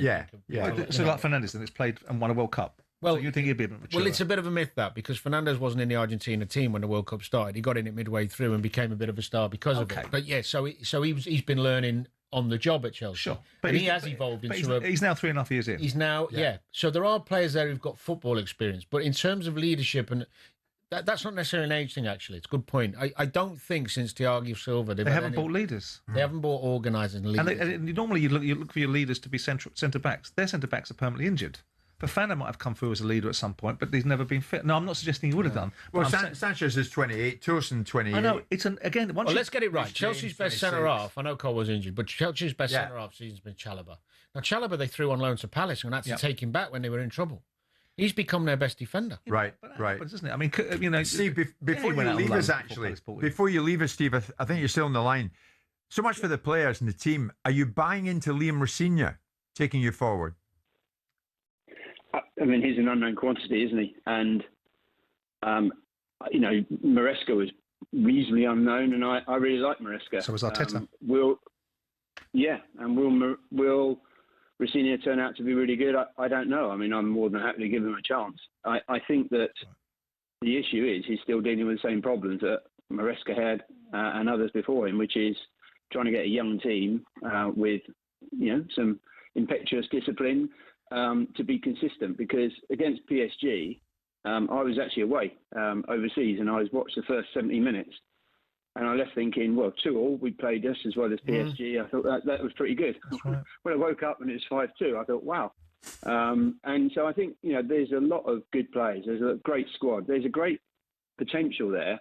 We just need a couple of things to happen. And for me, that's a bit more leadership and a bit more structure. How long has it taken PSG to get to this position? When I was calling PSG and Fabergé egg 3 or 4 years ago because they had all the best players and no heart in the middle of it. It's taken them forever to get. They bought all the best players, all these mature players, all these stars. But that's the point. They'd went a different way. Yeah, but they've come back round to a different. But it's taken them a long way. Now Chelsea are 3.5 years into an ownership model that's made mistakes, like all ownership models do. One of the biggest mistakes it's made is paying too much money for players at certain times, and allowing a narrative to be seeded that they don't know what they're doing, which I do think they know what they're doing, and allowing conversations like Danny Finkelstein had to be characterised in a certain way that the fans view isn't relevant. It is relevant, it just doesn't happen to be accurate at times. People have to be, I suspect, patient, but they won't be patient, so you're rowing against the stream. That's why I was pushing back against the Abramovich argument, because whilst Abramovich was absolutely a lightning rod for Chelsea, there was a flip side of the argument. Of course. That says, at what consequence? Yes, yeah. And the point's well made, Simon, because of what we've seen unfold this week. 11:30, we're live in talkSPORT with Selco, where the trade goes.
few years back, when Jurgen Klopp was in charge, we tried signing Moises Caicedo, a defensive midfielder, because since Fabinho and Henderson have left, we've not signed one. Yeah. He turned us down.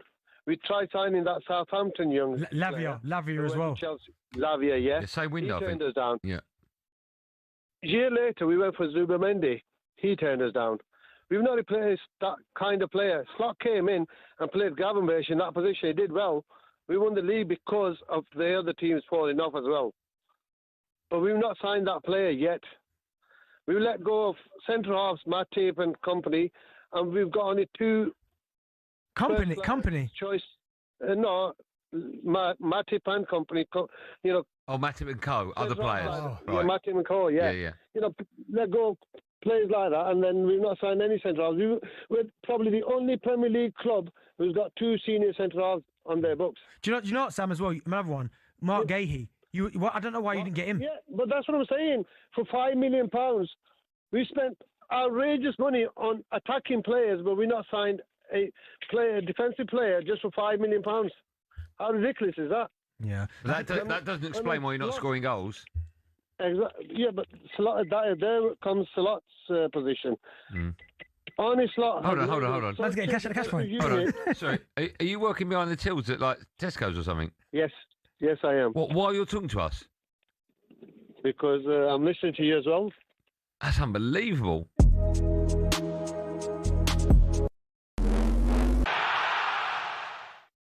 Senegal's FA will appeal their decision to take away their AFCON title. The Confederation of African Football have decided to hand the trophy to Morocco over Senegal's famous walkout in the final.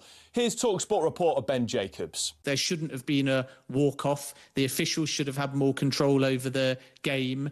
Emotions boiled over, and then when you add this in the aftermath, it all adds up to a very chaotic and messy situation. Pep Guardiola's dismissed suggestions his record at City will be tainted if he doesn't win another Champions League. First season, you remember first season here? Why are you going to win the Champions League? We won 100 points. When are you going to win the Champions League? When are you going to win the Champions League? At the end we won it. Why you want to fix the Champions League? 10-man City were knocked out by Real Madrid for the third season running. There's trouble at Chelsea as well. Here's Jason Cundy. But honestly, I've not seen a gap that big, and I've been doing Chelsea TV for over 20 years. That's the biggest gap I've ever seen a Chelsea side play. Chelsea went out 8-2 on aggregate to PSG, while Enzo Fernandes has suggested he might leave at the end of the season. The only bright spot on another chastening Champions League night for English sides was this guy. Wow, what a goal! Eberechi Eze on the turn. Mikel Arteta says Eze's beginning to settle in an Arsenal shirt. His level of activity, with the ball, without the ball, in the spaces that he moves, the purpose that he's showing every time he's in and around the box as well. Rice scored the other to set up Arsenal's Champions League quarter-final with Sporting, who came back from 3-0 down in their tie with Bodo Glimt. Tonight we've got Newcastle, Liverpool and Spurs live across the network.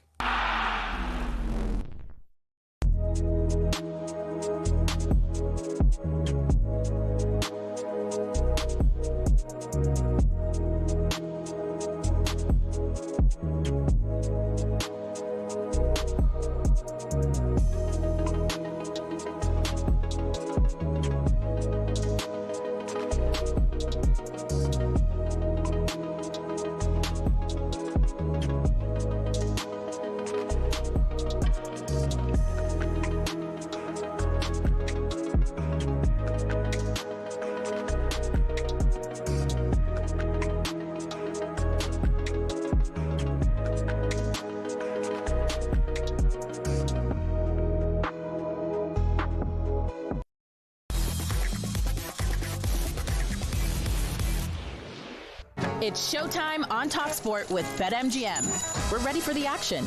Are you? Visit betmgm.co.uk or download the app. 18+. GambleAware.org. And just after 11:30 this Wednesday morning, Matt Gibson from BetMGM joins us. We're going to look at the action last night, tonight, and a touch of golf as well with birthday boy Murphy in our midst. Matt, good morning to you. What about the Champions League action last night, Matt? Yeah, good morning, fellas. Particularly looking at the English teams. I mean, Arsenal, inevitable goals from Rice and that goal from Eze, which I'm sure everyone has seen. Chelsea, really underwhelming. PSG, again, kind of inevitable. Running away 8-2 winners there. They've come right in. They were 10-1 for the title last week. They're now right into fives.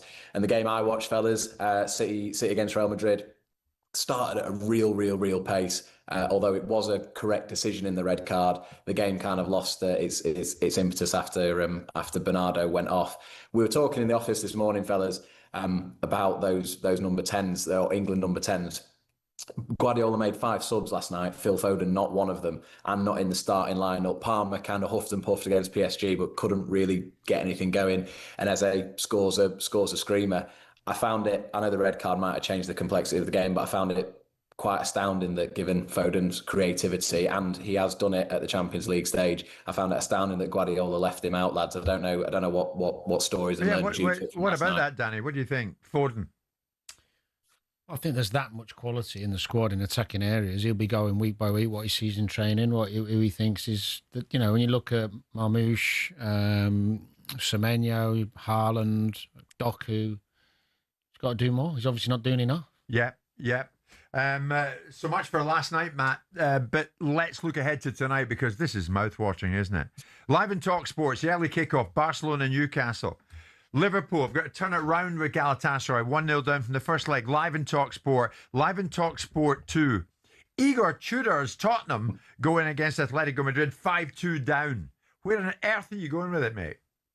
Yeah, I mean, I hopefully catch a bit of a flyer from the office to get back and watch the Barca Newcastle game. I think that'll be two teams who are going to have a right go at each other, and I think the home fans and the away supporters they will accept nothing less than 100% attacks. So I think that'll be a great game. You kind of put a line through Bayern Munich, Atalanta. With great respect to Atalanta, it's looking like Bayern Munich are going to face Real Madrid. Liverpool have got a job on against Galatasaray. Lost both games to Galatasaray this season, albeit away from home.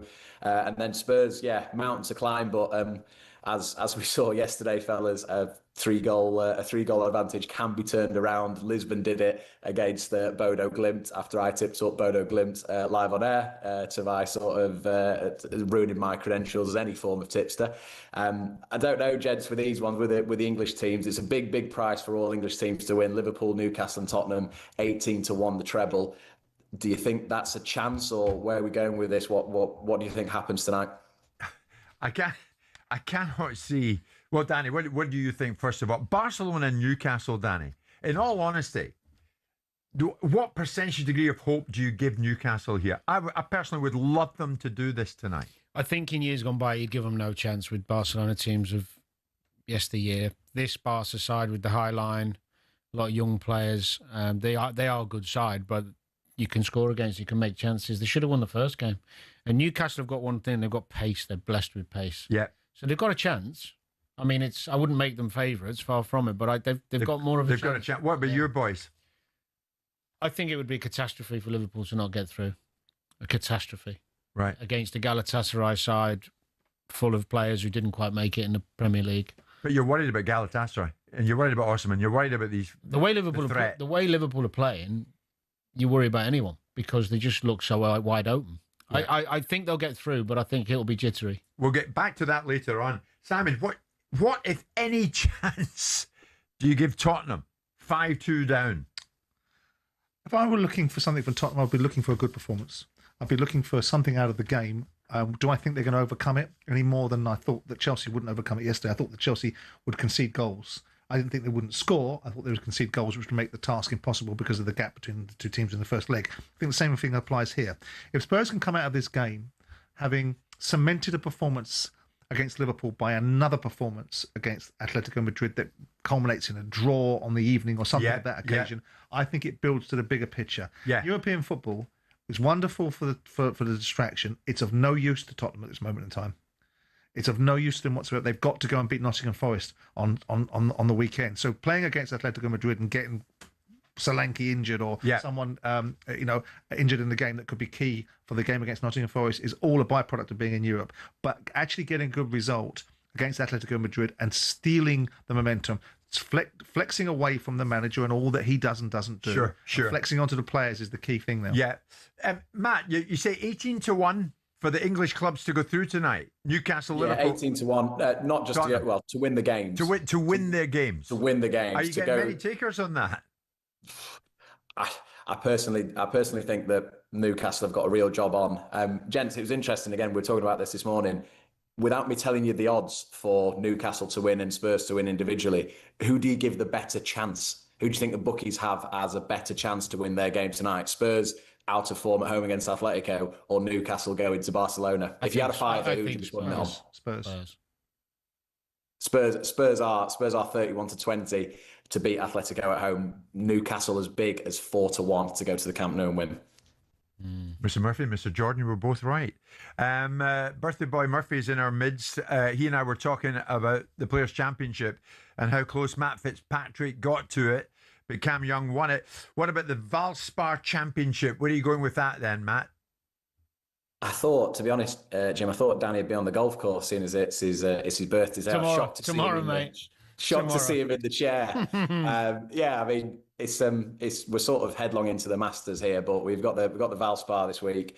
Some interesting results. Actually, Batia winning the Arnold Palmer, Cam Young winning the Players, not in the field this week, and last year's winner Victor Hovland's around about 14-1. But I'm sure Danny's got his winner, his top 5 and his top 10 nailed. So hand it over to him to talk us through the card. Well, it's always difficult, isn't it? Because so many good golfers out there. But I'm going to go Xander Schauffele to win it because 7th at the Genesis, 3rd at the Players, starting to find that form again that when we saw him win the 2 majors, not last year, the year before.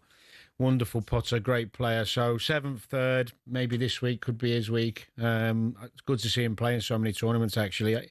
I've gone for a top 5 place, bit safe, and I'm sure the odds aren't particularly great, but Jacob Bridgman, who obviously won the Genesis and is playing unbelievable golf, arguably the best putter in the world right now, his putting is ridiculous.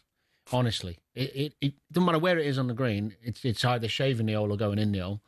And the one for top 10, I just thought maybe the odds would be a bit better, and he had a good tournament last week at the Players. Corey Connors, I love watching him play, that wonderful draw. So they'd be the 3 I'd go for this time. Right. Simon, who'd be your 3? No, Danny, you've covered it. Brilliant. John McEnroe, Jimmy Connors, and Ivan Lendl. How do those picks look then, Matt? Yeah, I mean, Xander to win the whole thing's around about 8-1. Jacob Bridgman, Danny, I had to do my research on him, mate, because I wouldn't know him if I walked past him in the shops, to be honest with you. But 7 starts, 7 cuts made, 1 win. He's leading the way in the FedEx Cup. He's 5-1 for the top 5. And Corey Connors, I agree. I really like him. If he's put a fires, I think he'll be bang there. He's 7-2 for the top 10. So some decent value from Mr. Murphy there. Good stuff. Victor Hovland will win it. Thank you very much indeed, Fuzzy Zeller, says Simon. Lee Trevino. On the tee, Lee Trevino. And Matt, thank you very much indeed. Visit betmgm.co.uk, download the app. 18 plus, be gamble aware. Detarg. It's showtime on talkSPORT with BetMGM. Keep things golden with responsible play at betmgm.co.uk. 18 plus, gambleaware.org.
When do we hear about City and 115? Is there any correlation here? Well, the overlap, I think, is only to the extent as to the treatment of this sort of conduct has not been treated as severely as PSR. So in a theoretical scenario where City are found to have breached some of the rules, but ultimately, like Chelsea, that wouldn't have impacted on its PSR position. Yeah. This agreement suggests that, save for the fact that there was cooperation here and early admission, save for that fact, that maybe it's not even a points deduction for something as extreme as that. Maybe. So I think this is generally positive for City in terms of its leniency, but I wouldn't read too much into it because, of course, this is a sanction agreement. As to when it's coming, I mean, clearly we are now way over the expectations of all the parties. The last information I had is they have no idea when it's coming. I think we are back in the realms when international breaks are more likely than other times, but who knows? And one international break's about to come up. But for City, you must be in the same space. Yeah. If you are, because part of the allegation against City is fraud. So if indeed you are found to be guilty, because at this moment in time City aren't found guilty of anything, if you're found to be guilty, how do you then take up the table of sanctions and say, well, actually, it's a points or removal of credit and whatever else you had in the past because you've just allowed Chelsea to admit. I think what they would say is, in the City case, you will struggle to get any of those lines of mitigation. No, fine. That are there in the Chelsea but case. does mitigation So it'll all be aggravation. But does mitigation remove points then?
talking to our African journalist friend earlier on. We're talking about politics and sport and how, in his view, the two very much do mix, whether we like that or not. That certainly seems to be the case in the build-up to the Summer's World Cup finals over in the US, in Mexico and Canada. Iran, at the World Cup, it remains a contentious issue. Of that, there is no doubt. Amidst this ongoing conflict, of course. Iran are due to play New Zealand and Belgium in LA, June the 15th, 21st, and then Egypt and Seattle on June the 26th. If they and the US both finish second in their groups, they would meet in a last 32 knockout match in Dallas on July the 3rd. So that in itself is an interesting proposition, isn't it? Last week, FIFA President Gianni Infantino said on Instagram, "This evening, I met with the President, Donald Trump. During the discussions, President Trump reiterated that the Iranian team is, of course, welcome to compete in the tournament in the United States." 48 hours after that, the same Trump posted on Truth Social, as he does, "The Iran national soccer team is welcome to the World Cup, but I really don't believe it's appropriate that they're there for their own life and safety. Thank you for your attention on this matter." And he signs off. And then a statement came through from the Iranians, the soccer team's official Instagram. "The World Cup's an historic and international event. It's not any for any individual or country to say what should or shouldn't be done, really. Iran's national team, with strength and a series of decisive victories achieved by the brave sons of Iran, was among the first teams to qualify for this tournament. Certainly no one can exclude Iran's national team from the World Cup. The only country that could be excluded is one that merely carries the title of host, the Americans, yet lacks the ability to provide security of the teams participating in this global event." So in other words, the Iranians are saying, it's up to you, Trump and the USA, to make us feel safe in your country. Now it's understood FIFA will not relocate Iran's World Cup matches to Mexico. That came at the Iranian Federation's request. Simon, we're getting mixed messages all over the place in this regarding Iran's participation at the World Cup. Who needs to get a grip of this situation? Well, you can't get a grip. You can't really get a grip of Donald Trump on what he does and doesn't say. All you can do is be consistent in what you're doing, which is if Iran are not going to be sanctioned by FIFA, then they're going to play in the USA, whether that's advisable or not. I'm not really going to take the utterings from Iran and from Iranian sources, given their regime and the manner in which they operate. It's conflicting messages from Donald Trump in terms of, in one part of his messaging to the world is he wants to liberate the Iranians from the terrible regimes and society they've been forced to exist in. And of course, he's been very strong on his defense of the Iranian female footballers in Australia that were offered asylum by the Australian authorities against the backdrop of the Iranians being very unhappy that they refused to sing the national anthem or whatever they refused to do. Right. So he's been very supportive in that space. In this instance, what he's doing is he's playing to a gallery, given the nature of the geopolitical sensitivities of a war going on in Iran, of which the Americans have launched, and whatever people's view on that is a different discussion. So on one hand, he is saying that they're welcome. On the other hand, he's saying he doesn't think it's appropriate that they're there. And of course, he doesn't think it's appropriate that they're there because currently they're at war with Iran. So, of course, there's an element of substance behind it. But the reality is... But the Iranians are right, Simon, are they not, to say, look, if we're coming... It's up to you lot to make us feel safe in your country. And of course, that's what that should be the obligation. That's what that will eventually what it ends up being if they do come. If they do come, it'll be incumbent upon the Americans as the host to provide the prerequisite of security, and that is what they will do. Because the countries are at war, not the football team. No, absolutely. But the bottom line is whether we like it or not, and I most certainly do not like it. There is geopolitics at play here via sport. It will continue to be the case. I try to discourage it, but I realise that it's not going to stop. So in this instance, Trump is messaging. We know that Trump messages one thing 1 minute and messages another thing the next. And one moment, someone's his favourite person, and the next minute they're not. 1 minute, the Chagos Islands was a good deal. The next one, it's a bad deal. Diego Garcia is somewhere that he needs to have access to. Or Greenland was something that potentially he was going to have lay a claim over to, and the media was suggesting he was not ruling out military action. He never ruled it in the first place, so he couldn't rule it out in the second place. What do you think it means, though, Simon, when he says, I don't believe it's appropriate that the Iranians, be there for their own life and safety? Well, I think that's going to the extremes, and Donald Trump goes to the extremes. And whether we agree with... who? Whether we... Well... Sounds like a threat. Well, not from. I think it's a statement of fact. If there is a war going on and American soldiers are dying as a result of Iranians defending themselves against the onslaught of the Americans and the Israelis, whether you believe that's right or not, it's a different discussion. There are going to be factions of America that will take great exception to that. And so the embodiment of that regime might be considered in the minds of those that will take exception to it to be an Iranian football team, in the same way that the dreadful thing that happened in 1972 in Munich to those Israeli athletes that were killed were seen to be representing the community and the governance of Israel. So unfortunately, in this circumstance, that was potentially what was happening. And that's probably what he is referring to. The fact he makes it ambiguous is because he wants to make it ambiguous. He wants it to look like an implied threat, and then he can row back from it and say, well, it's not me that's suggesting this. It's the nature of the circumstances we find ourselves in because of the actions that I've been forced to take to preserve the safety of the Western world. And all those conversations will spiral out of it. Infantino is made to look stupid, isn't he? By saying, but everybody will. President Trump reiterated the Iranian team is, of course, welcome to compete. Everybody gets made to look stupid by Donald Trump because his presence, power, and the position that he occupies as the president of the United States of America makes everybody else wilt. Look at the German Prime Minister. Look at St. Paddy's Day yesterday with the Republic of Ireland Prime Minister sitting there. They're all stooges to Trump. His personality consumes the room. Nobody can come out from underneath his light. He says absurd things at certain times, and we all know he does. And so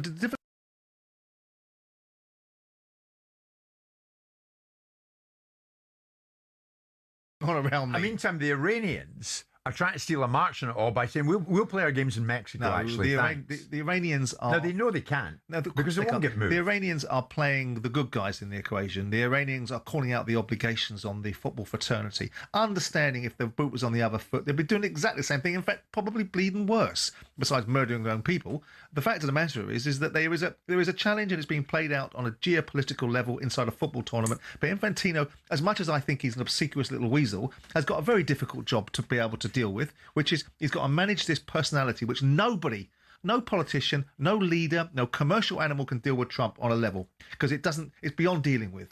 And the media love it because every news camera in the world is zoning in on everything Trump says. All the major news networks are setting up Trump Watch because they're watching him on a dawn till dusk and delivering. Feels like a bit of karma for Infantino and the World Cup anyway, because what they've done, where they've decided to have the World Cup over God knows how long now with Qatar and Russia, it's all been for the wrong reasons anyway. Yeah.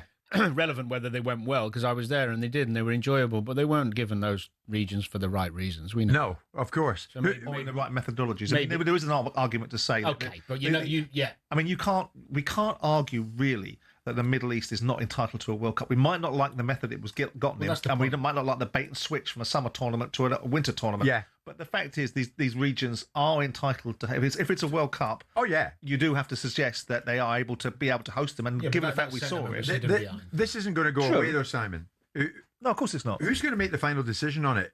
To me, Infantino will be put to one side, will he not? It's bound to be the Trump administration. I'll be fascinated to see if Trump makes that particular call. It's not, of course, he can make whatever call he wants, and invariably he won't make the call that we think that is right for him to make. He'll make the call that he thinks is right, and it will depend on how the state of this circumstance and this conflict develops. Yeah.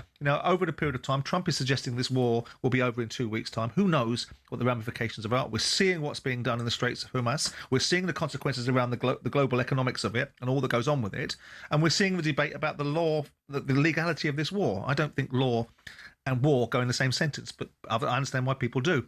The bottom line is that I think it will probably play out the way it plays out, which is it'll all settle down.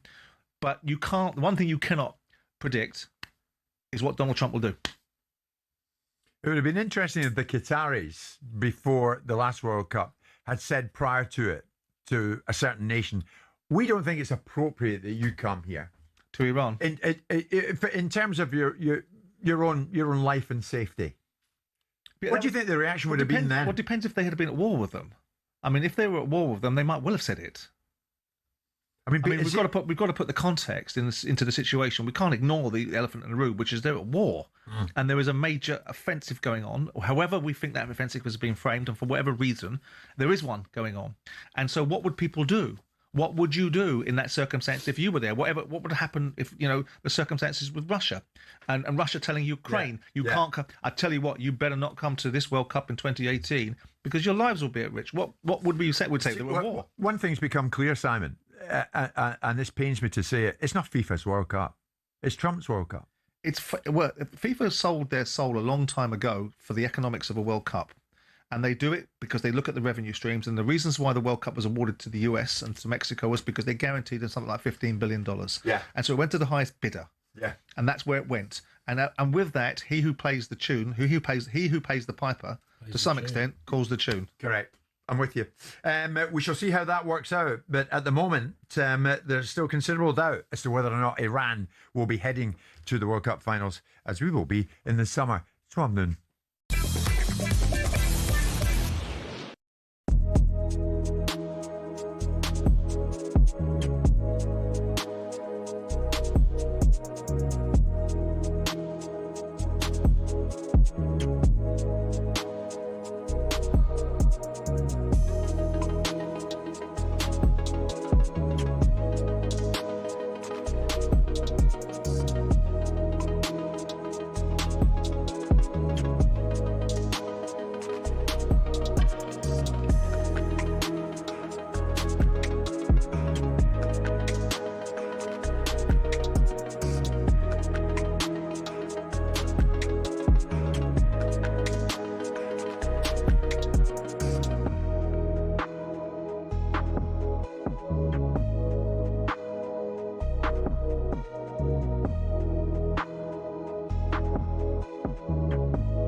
Manchester United legend Nicky Butt has recently come out saying the club must give Bruno Fernandes anything he wants, is the quote, in order to keep him there amid continued links to Saudi Arabia.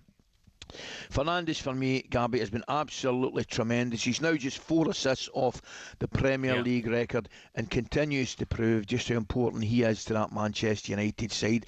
He has, mate, you can say what you like, and myself and a few others, I wasn't necessarily happy with them with some of the throwing the hands up and all that stuff. You know, it's probably maybe a more European thing or a foreign thing that they do. And there was things like that you know would probably annoy me a little bit if I was a teammate of his. However, by far and away the most important thing is his ability on the pitch and how he's handled it. And I think he's been, if not the one constant in Manchester United, 100%. You know, he's been tremendous, mate, hasn't he? And I'm scared to think where Manchester United would have been over the last 5 years, and especially this season, without Bruno Fernandes. 27 Premier League appearances, Ali, 7 goals, 16 assists. Wow. No matter how bad they've been, he's turned up. But I said this in a previous show, Ali, a few months ago. He's 32 in September. Yep. He's won 1 FA Cup, 1 League Cup for Manchester United. Yep. Could he leave Manchester United one day and look back and say, did I waste my best years at Manchester United? Not because you look at someone like De Bruyne, won it all at Manchester City. But if Bruno Fernandes, he's that good, deserves to leave the Premier League, winning the Premier League, and also Champions League. For me, he's that good, Ali.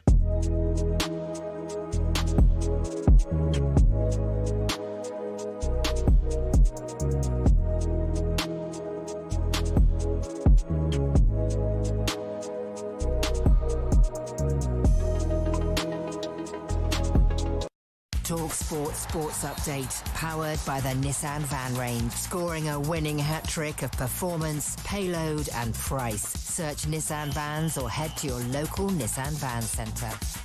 With your headlines at 4 minutes past 12, I'm Nick Ellaby. Good afternoon. talkSPORT's chief football anchor Adrian Durham thinks Arsenal are now favourites for both the big ones. At the end of this season, it's going to say Arsenal Premier League champions, possibly going to say Champions League winners, FA Cup winners, League Cup winners. They could have all 4. Into the Champions League quarter-finals. After Eza's stunning goal, Arteta says he's settling into the shirt. Danny Murphy's told us he's much better suited to playing in the 10, Eza, especially without the ball. In the middle of the park, it's little short, sharp movements, and I think Arteta's worked with him on the defensive stuff. I think Ali was talking about it in commentary last night, and he made a great point. He looks like he's willing to do. He's very proactive with his defending now, where he was very reactive before. Chelsea's Enzo Fernandes says he doesn't know if he'll be at the club next season. His comments came after the 8-2 aggregate loss to PSG. Meanwhile, with big Saudi interest in Bruno Fernandes, his former Portugal teammate Jose Fonte has some advice. He's thriving again. So why not staying until the rest of your career because, one of the best clubs in the world. Devastated Kasper Schmeichel might never play professionally again. The Celtic keeper needs 2 shoulder surgeries, and we're told the African Federation's decision to take away Senegal's AFCON trophy will be overturned. Morocco have now been declared winners because of Senegal's walkout in the final. Journalist and barrister Assasou Abayuwana told White and Jordan the ref should have abandoned the game. If he had done it on the pitch that day, nobody would have argued with it. He had the right to do that. But if he exercised his discretion to continue with the game, his decision is final. Meanwhile, some bookies are already paying out on a Morocco win. More on all this madness at talksport.com. talkSPORT News. The suspected number of meningitis cases in Kent has now risen to 20, and Sir Keir Starmer's preparing to face MPs in the Commons. More from the news team at past. talkSPORT weather with QuickFit. Store your new tyres this spring at a time that suits you best from the comfort of your home or work 7 days a week with our mobile tyre fitting service. Conditions apply. England and Wales, dry, warm and mostly sunny. Northern Scotland bright as well, but Northern Ireland and the rest of Scotland staying cloudier with patchy drizzle.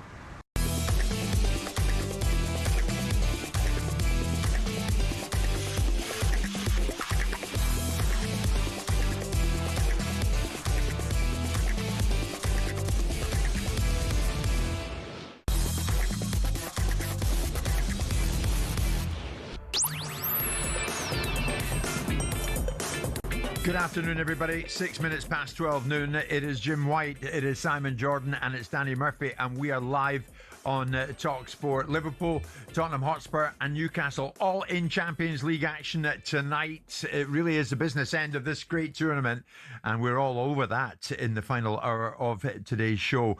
Chelsea went out last night, 8-2 on aggregate score to Paris Saint-Germain, the holders of this tournament, the holders of this trophy, I should say.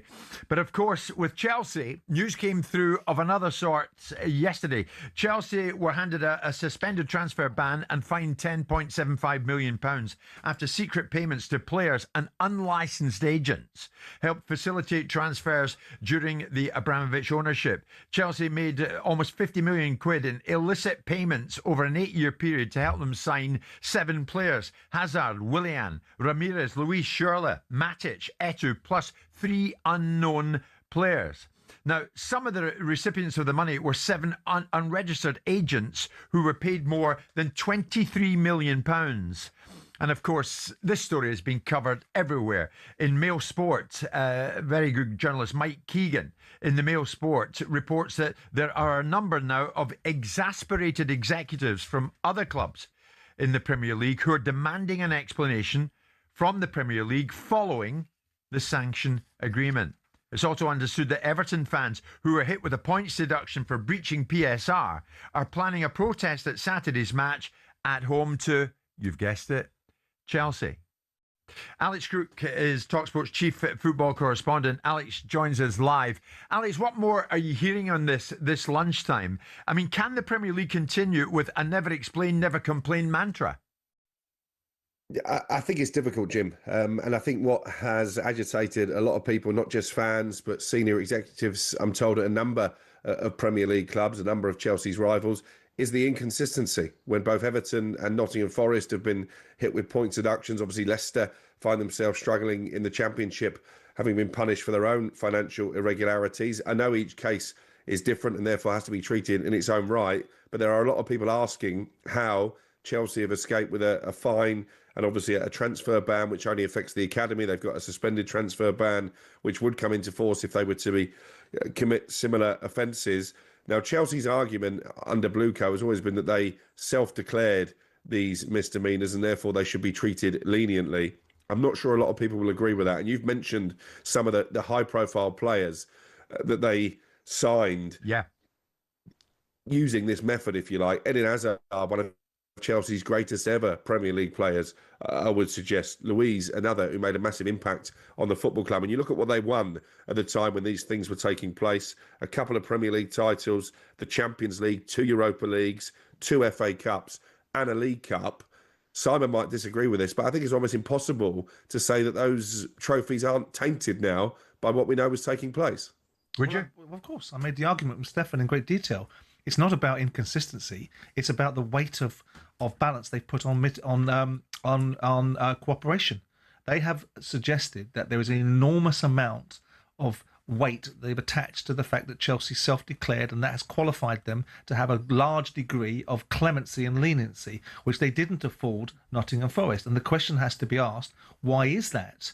We know the governance of the rules. We know that the rules have been drafted in such a way that their main thrust was to overcome the issues of PSR, and that's why PSR guidelines are very clear. Yeah. The only question about this, and all of these executives that own these football clubs damn well know this themselves, is why has so much qualification been given to Chelsea on the basis of the fact that they were cooperating? And the only reason Chelsea cooperated was A, because Blueco has an indemnity from Roman Abramovich, and B, it was going to come out. Yeah. If the government were involved in the sale of the football club and all that went with it, and the Cyprus papers that came out previously about who had done when and why on tax affairs, this was all going to land. So Chelsea really didn't self-declare. They took advantage of an opportunity. And you've got to say to Chelsea's legal team, they must have done some blinding work.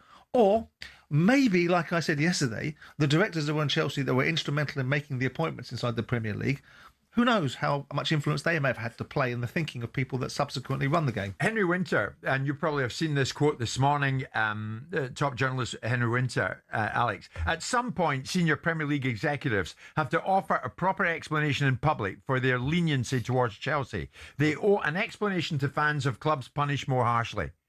Whenever you ask Richard Masters about the Manchester City charges, which City deny, it's shut down. It's complete pushback from the Premier League. This will be no different, will it not? Absolutely. You know, we get the opportunity to speak to Richard Masters at the Premier League launch at the start of every season. You ask him about the 115 charges, and as you say, the conversation ends very quickly. And it's never sat right with me. I don't know if Simon and Danny have got a view on this. I don't understand why all this is so secretive. You know, why was the hearing into Manchester City not public knowledge? Why could we not cover that as journalists as we would a normal court case? Why is everything so clandestine? Because all that achieves, I think, is it just arouses suspicion of those not involved that some party somewhere down the line has got something is to there hide. not a legal precedent around some of the stuff that Man City probably made sure it wasn't public? There was that argument made by Manchester City, but the Premier League itself is accountable to some extent to the 20 clubs in it. So ask the clubs. Don't ask the journalists what they think of it, because the journalists would want to report on an opening of an envelope. Ask the football clubs what they think about it and what they think their Premier League governance is detailing, because in some instances they'll want the opaqueness of it. They'll want the fact that it's not transparent. In other instances, when it's not their football club in the firing line, they won't want it. If they want the rules changed, and if they want governance to be of a higher level, because Masters is not going to account to the media. You've seen that. Whether you think it's right or not, he's not going to. So it's upon the 20 members of the Premier League to change the direction of travel if they do not like this outcome. So let's start seeing who these football clubs are. But Henry Winter's right here, though, Simon, isn't he? That we all need a proper explanation in public for the leniency that has been shown. The owners do. The American public need an explanation of why John F. Kennedy was shot. Doesn't mean they're going to get one. The fact of the matter is that the actual influences that can control this are the 20 football clubs that Richard Masters is in effect working for. Well, they're the shareholders in the Premier League. They are not by definition. Yeah. They are the people that Masters is supposed to represent. It's their brands that are being sold under the package of a Premier League. Yeah. If they don't like the way he's running the league, then they should be making sure that clearly he comes to the fore and explains. And I want to hear. He might have done. He may well have done, but what we're talking about is what Alex is saying is there's a bunch of football clubs in the background not happy. I had all this as an owner, all these football clubs, and when they stand up and say, right, I'm going to say something to the Football League like I did, you lot, and I turn around, and all these so-called football clubs that had a lot to say for themselves sat down and said nothing. So I would like to hear which football clubs have got a problem with this particular situation and start putting some real emphasis behind what they think Chelsea's done rather than operating in the shadows as cowardly little weasels I know them to be. All right. Alex, on Chelsea, we spoke about Enzo Fernandes, a bit cloak and dagger from him about whether or not he carries on with Chelsea after this upcoming World Cup. You got more news on Fernandes this lunchtime? Well, the impression I get when it comes to Enzo Fernandes, and my colleague Ben Jacobs was talking about this on the sports bar last night, is that if Real Madrid are interested, then he would be interested in making that move. Now, there's no guarantee they are going to pay the money that Chelsea would want for him this summer. Could this be employed to get himself a pay rise? I would suggest that he's one player that Chelsea certainly need to keep. I was at Stamford Bridge last night. It was men against boys, to be honest. They made Paris Saint-Germain, who haven't had a great season in the Champions League, look like world beaters. I know they're European champions and they do tend to come to the boil at this stage of the season. but Chelsea are a million miles away from competing for Champions League and Premier League titles. And it was only 5 years ago they won the Champions League under Thomas Tuchel, who ironically was watching from the stands last night. Fernandes is one player they have in that group who I think has shown himself to be a leader. He brings a bit of experience, and they've not got enough of that. So the other I thing, think they would be Crookie, loath is to I let heard him go. PSG might be interested as well. It doesn't sound like that was off the cuff. I mean, a player saying something as controversial as that suggests to me he's already got an idea of somebody who might want him. Yeah. Well, I think it raises a question, Jim. And, you know, I've mentioned the gulf between PSG and Chelsea. If you are Enzo Fernandes, even if you're Cole Palmer, who, again, I don't think he's having a great season, I think you have to ask yourself, under this business model that I know Simon has been a staunch defender of, am I really going to achieve my potential? Am I going to win the trophies if I'm Enzo Fernandes that my talent deserves by staying at Chelsea? They won a big one, didn't they? I'm not having that seeded narrative. I'm not a staunch defender of it at all. What I am is a different perspective that makes the conversation have some balance in it. That's not a staunch defender, Alex Crook. You're right. Thank you very much. You stopped him texting in his tracksuit. I don't know who he's texting, but your girlfriend, Jim. Let's finish on this. Aston Villa, Alex. What kind of price might they pay if they don't qualify for the Champions League? Is that becoming more apparent? Well, ironically, Chelsea are one of the clubs who were very keen on Morgan Rogers. I wrote an article in the talkSPORT website yesterday talking about Liverpool as well, because he played under Richard Hughes, their sporting director at Bournemouth. And I know Gabby Agbonlahor, former Villa legend, fears that if they don't get in the Champions League, then not only will Unai Emery walk out the door, they could lose Morgan Rogers. If the latter is to happen, I think you're talking about a fee in excess of what Aston Villa got for Jack Grealish. I think they would want more than £100 million. I think Gabby would argue that he is a Villa legend, not a former one. Finally, on the Liverpool sporting director, Richard Hughes, and you mentioned him there. Any news on that? Well, there's been a lot of stories coming out of the Middle East about Al Hilal potentially shortlisting Richard Hughes for a move to Saudi Arabia. At the moment, I would deem that unlikely. There's been no contact to Liverpool, as far as I'm aware, or any conversations between Richard Hughes and Al Hilal. And I think he would feel, after what's been a disappointing season compared to last, but there's been mitigating circumstances, that he's still got a lot of work to do at Liverpool and unfinished business there. Okay, Alex, many thanks for that. We're live on talkSPORT with Selco, where the trade goes.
I mean, many notes of caution coming in at this stage, Sam. Thierry Henry, he was saying, I was there when Rooney did it, and when someone told me he was going to have the career that he had, I would have said, well, maybe.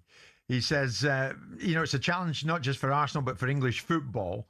Let's not get overexcited. I mean, there's an element of, hang on, let's just be careful with this boy. Yeah, I mean, you should be careful with all young players. I mean, ironically, they've got another kid coming through in the under-13s called Luis Muniz, who's potentially even better than Max Dellman.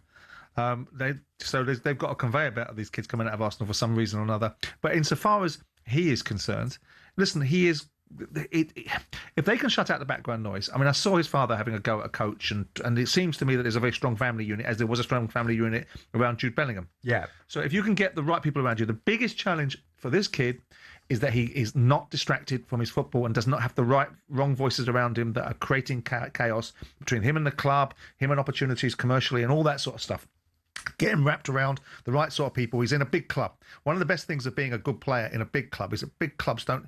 If you're a young player, it's a superstar in a smaller club. I had it with Victor Moses. I had it with other players that were really significant players. And there's always the bigger clubs are circling around. There ain't many bigger clubs than Arsenal.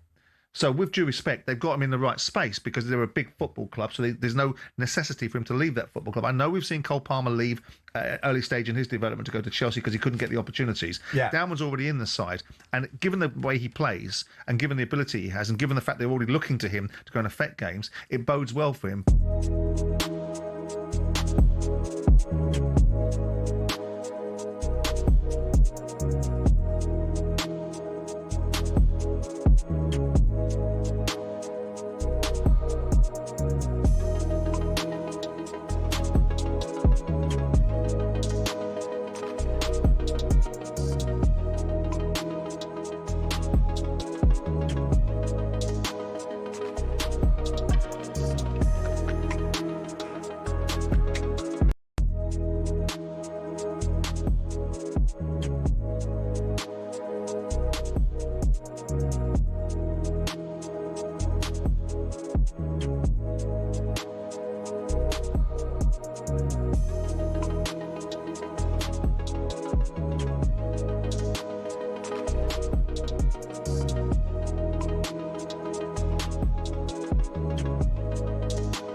So many Liverpool fans of other clubs getting in touch this lunchtime wishing Mr. Murphy a very happy 49th birthday, Simon. I can't believe he's only 49, can you?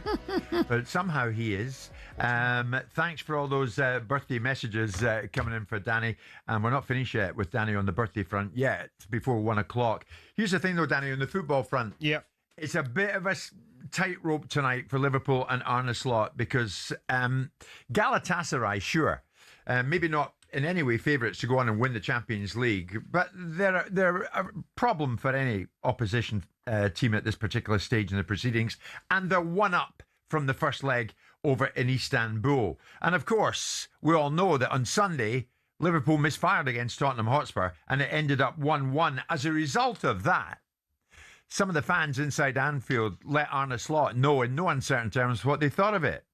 But Slot suggested he doesn't feel any frustration coming from the stands. People have told me when I came here that if I think you mean it was also towards me. I don't know if you mean that, but when I came here, people have said to me, this club is different than other clubs. They will support the manager for such a long time. So the moment, if it's true what you're saying, I don't feel this at all, but you are supposing something, then I must have done a lot of things wrong, and that's never a nice feeling to have, because being in the club that's always so supportive for the manager in good and bad times. Then if they are not happy with me, then apparently I've done so many things wrong, and that's never a nice feeling to have. But I also know how the football industry works.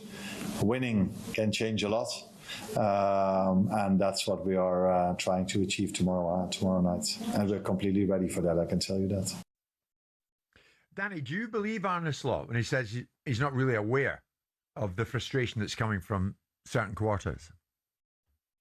I find it hard to believe he's not aware, because it's pretty strong, stronger than I've seen in a long time. And the difficulty with that, I don't think I ever remember a time as a Liverpool supporter or a player where the fans have turned and someone's managed to turn it back round. It doesn't look great, but he still has a wonderful opportunity to do something amazing. They could theoretically still win the Champions League. Going to be tough in the side of the draw they are, and they've got to get through tonight first, but he's he's facing a lot of criticism, mainly because style of play. Some of the team selections, especially late in games where they're conceding a lot of goals and the tactics aren't good. There's a lack of pragmatism and leadership, which comes from him. I think some of the players have to take responsibility. Not many players have performed as well this season who won the league last season. I mean, so Jimmy it's not says, all on him. Liverpool are not a team. They're a team of individuals. That's from Carragher. You normally agree with Carragher. I see where he's coming from. For me, he actually made a great point in commentary where he's talking about the lack of physicality, tenacity, energy, athleticism, organisation. You know, they don't look like a powerful, energetic front foot team. And Liverpool fans have had that for years under Klopp. So there's lots of reasons. It's not just one. It's not that simple. But have you got news for Slot this lunchtime that, yeah, there is frustration and it's alive and well out there within the stadium? Absolutely. And if they were to not go through against Galatasaray tonight, it would be a catastrophe for him. What do you mean a catastrophe? Well, I know what catastrophe means. There's no comeback. How much of a catastrophe? No, there's no comeback. There won't be a comeback. What, for Slot? No. I don't think so. No. I think that would be not necessarily the end tomorrow, but the end of the season. I really believe that. You know, the loss of faith in Slot, and it's become apparent, Simon. Do you see it as being something that's pretty much justified amongst sections of the support? Because to my mind, it's not great. Szoboszlai was saying it doesn't help us when people leave on 80 minutes or whatever it was. That's rare. But I mean, are fans not perfectly entitled to go when they want? Yes, but this is what, again, another example of seeding in something into the players' mentalities, that they're able to talk to fans the way they think they're able to. Pedro Porro wagging his finger at the fans earlier on the season. Dominic Szoboszlai telling fans what they should and shouldn't do with their hard-earned cash and their undoubted support.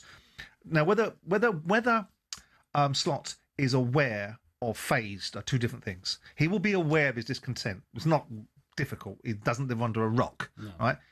Whether he's phased by it is the better answer to the question. I suspect his answer was based upon the fact he's not affected by it and phased by it rather than aware of it. And whether players should be calling out fans. Yes, you want supporters, not fans.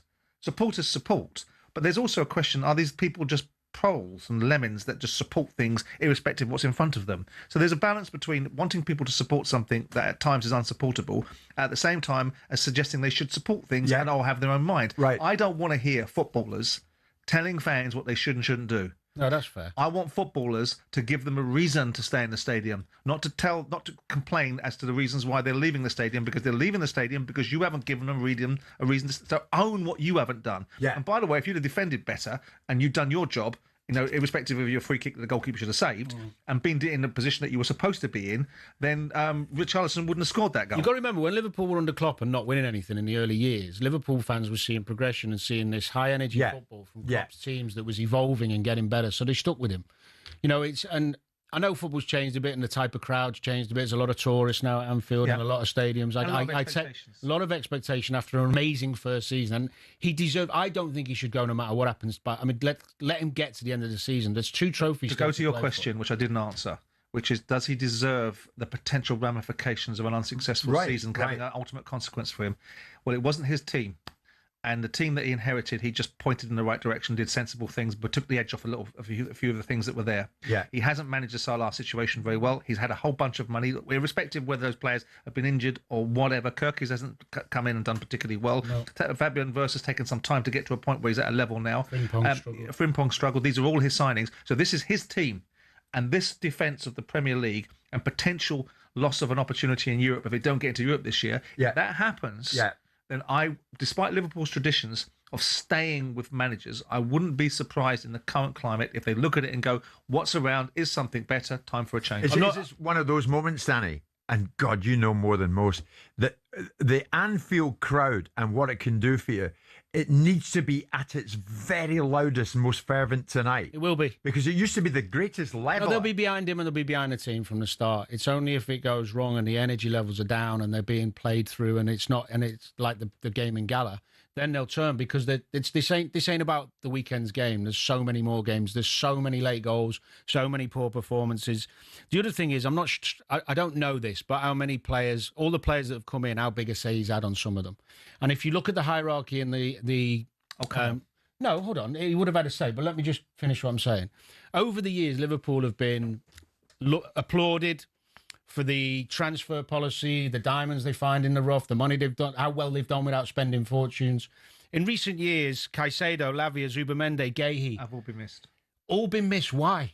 Because the other teams will pay more money for them. Well, I don't know if it is about money. Well, we don't know that. Okay, but Lavia wanted to go to Chelsea. But Liverpool have got the biggest wage bill in the division. But they're not the biggest wage bill in the division. Well, they're at the top. They're not the biggest wage bill in the division. But also, on the other side of it, they're now no longer buying nuggets. They're paying top money for players. They're paying the market value and more for players. Yeah, which means that they should be in a better position, which is fair. Sure. Yeah. So I don't know how we don't need we don't need the coach's intervention because they're buying the best players at the top money. If Liverpool go out tonight, are you seriously worried for Slot in the coming days?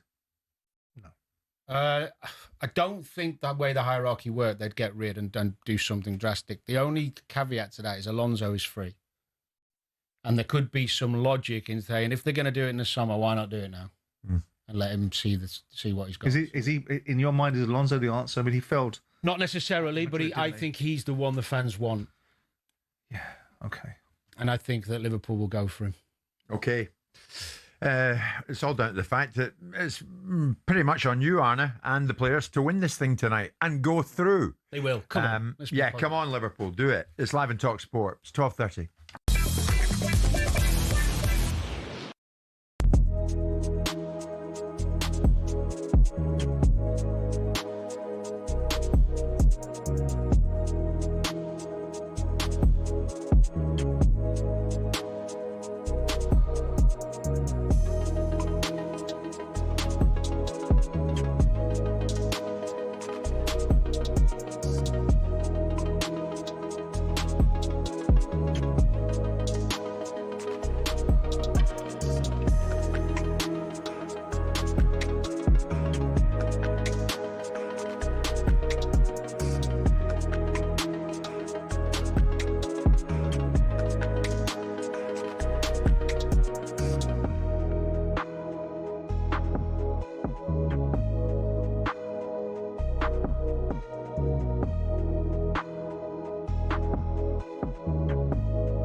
Ruben Amorim was a winning manager, but clearly not the right fit for Man United, irrespective of the fact he was a European winning manager because he won the Portuguese league. Right. So I'm kind of with Roy, but in the... You're with Roy in a certain way. I mean, he's not doing anything to rule himself out of contention. No, I know, but also what Roy's picture is trying to extrapolate it. And I know there's a lot of cachet around Steve Holland and so on and so forth, but he was part of the England setup that flattered to deceive, that didn't win anything when they could have done. So whilst he might be an excellent coach, we're still looking at a bunch of people, with respect of being Michael Carrick being an elite footballer, that as from a management point of view, have got what on their resume?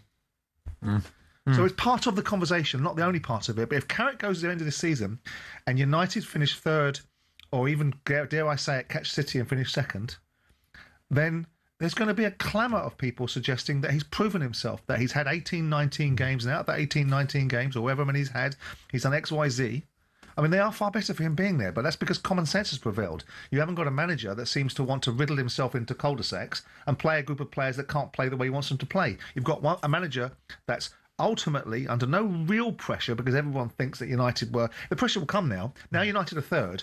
Now the pressure's now because everyone's going to expect... United fans are going to go, you better finish inside the top four now because you're there now. But yeah, I take on board what Simon's saying, Martin, but if he secures Champions League football for United, what exactly is going to rule him out? Yeah, What's going to rule him I get it. I do. Roy's a respected voice, and I do take the point that this group, pretty well the same group of players, finished quite low down the table.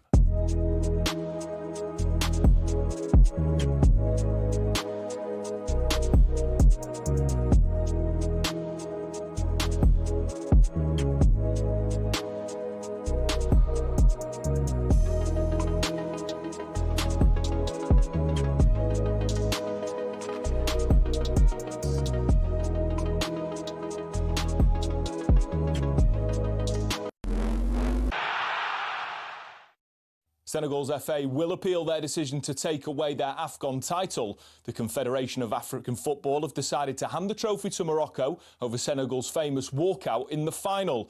Here's talkSPORT reporter Ben Jacobs. There shouldn't have been a walk-off. The officials should have had more control over the game.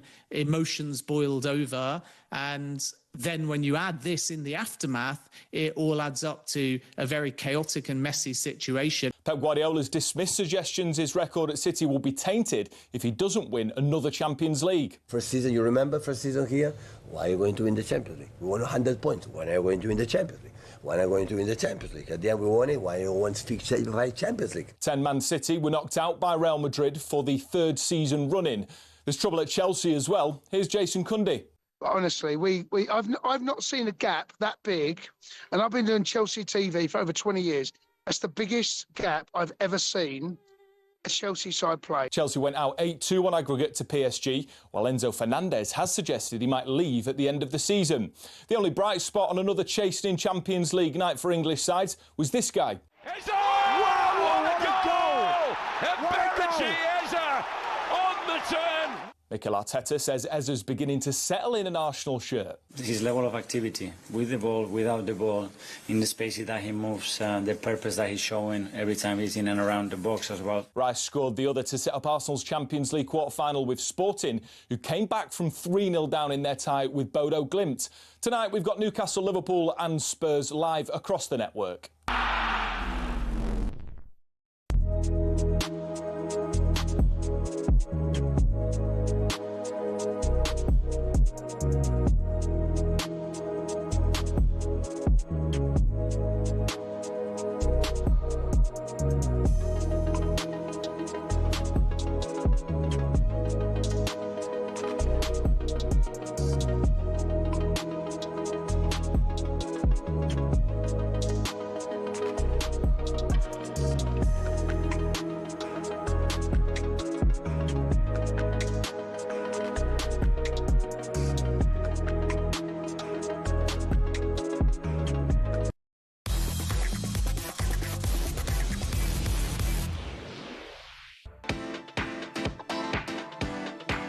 Just a reminder, early kickoff tonight in Barcelona, Newcastle. That one's live on talkSPORT. That's the early kickoff, 5:45. Of course, Liverpool and Spurs kick off later tonight. Spurs host Atletico Madrid tonight. 5-2 down from the first leg. It might have been a hell of a lot worse from what I watched on the night. Nottingham Forest, in the meantime, travel to Midtjylland on Thursday. They're 1-0 down. That we get to in the fullness of time. Regards Spurs. And so much has been said about Igor Tudor's time in charge of Spurs, which carries on. And of course, they got that highly credible 1-1 draw at Anfield on Sunday. But there's a bit of disquiet amongst some of the players at Tottenham about what the media are saying about them. Danny, before we hear from Mickey van de Ven, what influences fans more, in your opinion? What the media say or what the players actually produce out in the field of play? Well, it can't be one without the other. It's a bit of both. I mean, Sam and I just talking. When it's positive, obviously it's easier, isn't it? Everything's going. You can't criticise positivity, but good results. But the media's got a bigger say now than ever before, and it's daily, and it's all over the place. So it is influencing. In what way, though? Because they were all over you when you played, the media. Yeah, but you've got social media. Your every move. Footballers are on social media, which is a massive thing, and I can't even comprehend how that might have impacted. So the media plus social media does impact players because they're so ego-driven that they can't help but look. And I'd have probably been the same. Now, of course, on the pitch, your eyes don't lie as supporters, and that's why you get booing in games. That's why you get the moans and the groans and all those things. But I think media's got it's had a bigger influence in the last few years than ever before on footballers. But either way, when you go on the pitch, you have a chance to show resilience, hard work, endeavour. Yeah. A great example, actually, I thought of the weekend in the Tottenham game. I mean, Tottenham did show some resilience and deserve some credit, but Cody Gakpo for Liverpool's had a lot of stick. Partly, I think, because Ngamo is in the background. Fans are desperate to see him, and he did all right. He played okay, but I tell you what, he did not stop running and working and grafting. Yeah. And in the end, when he got subbed, the fans clapped him off, and they couldn't not because he'd given so much. Right. So whether the media influences a player or the media influences the fans or the players influence the fans. Yeah. It's down to the players more to get the fans back on board because the media will just report what they're doing. Well, precisely. And Simon, this fans you're talking about, by the way. Go on. We're talking about away fans now because the narrative's Away been fans spun. are bad. No, but if you're say you're an Arsenal now, Yeah. it's seeded into the narrative that's been created by media, social and written and broadcast media, that Arsenal are set piece FC. They're a team that's ugly. They don't play the game in a way that most people would want them to. And here's now that being replicated. Other clubs are coming out and repeating it. Other clubs' managers are coming out and repeating it. Other clubs' fans are repeating it. So it'll work even better for away fans when a narrative is created and seeded in the mentality of the media that then influences the fans because it half suits the fans anyway. Right. Well, the thing that's sticking in the throats of some of the Tottenham players is that if, and it's an if, but it's still a realistic prospect, if Tottenham Hotspur drop to the Championship, some of those current Tottenham players don't really care if that happens because they'll just shoot off elsewhere. Mickey van de Ven said, hang on a second, that's not true. The other day when we read something about the one guy that said to everyone that he's probably going to leave and doesn't care about the situation they're in, and then someone reads this and we just like, how does this come out? Like, people just making things up, and it's just frustrating for us as well, like, because it brings so much more trouble as well, because the fans are starting to believe this and are start saying like, oh, the guys, they doesn't care anymore what's going to happen in the club about the situation. But trust me, all the people involved on the pitch, the staff, the players, everyone, they care so much about the situation we're in right now, and we just want to turn things around, and that's the most important, that's the main focus for everyone. And then if some reports just start saying that guys don't care anymore, it's just frustrated for our guys. You're shaking your head at that. It's utter self-serving nonsense. Yes, I'm sure they do care in the moment because the consequences for them, you will see who cares and who doesn't care by who stays and who leaves, because actions will determine better than words. Yes, of course they care to a point. They care insofar as it will affect the outcomes that will affect them, i.e. if the team gets relegated, there will be a consequence to them to some extent. Now, to suggest they don't care, they're completely devoid of any care, yes, it's qualified care. If they cared enough, then the team wouldn't be in this position, because the team's in this position through choices that the players are making. Put aside the manager, put aside the board and all that background hullabaloo and that story there, and look at the team and say, like I keep saying, if you judge Tottenham by this squad as a top six squad, then you're deluded. If you think they should be a bottom five squad, this squad, bottom five team, then you're deluded too. They're a mid-table side. And why aren't they a mid-table side? Because of people like him. Because they're not doing their jobs. You can have. I've done it when I was at Fulham. We nearly got relegated. We stayed up on the last day. Some senior players in the squad. You can care and give your all and still be about you and then leave.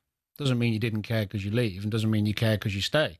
You can care, you can look like you care because you've stayed if they go down, because you've got no better option. But you don't need to name names, Danny, but were there some Fulham players saying at that time, if we drop, I know where I'm going.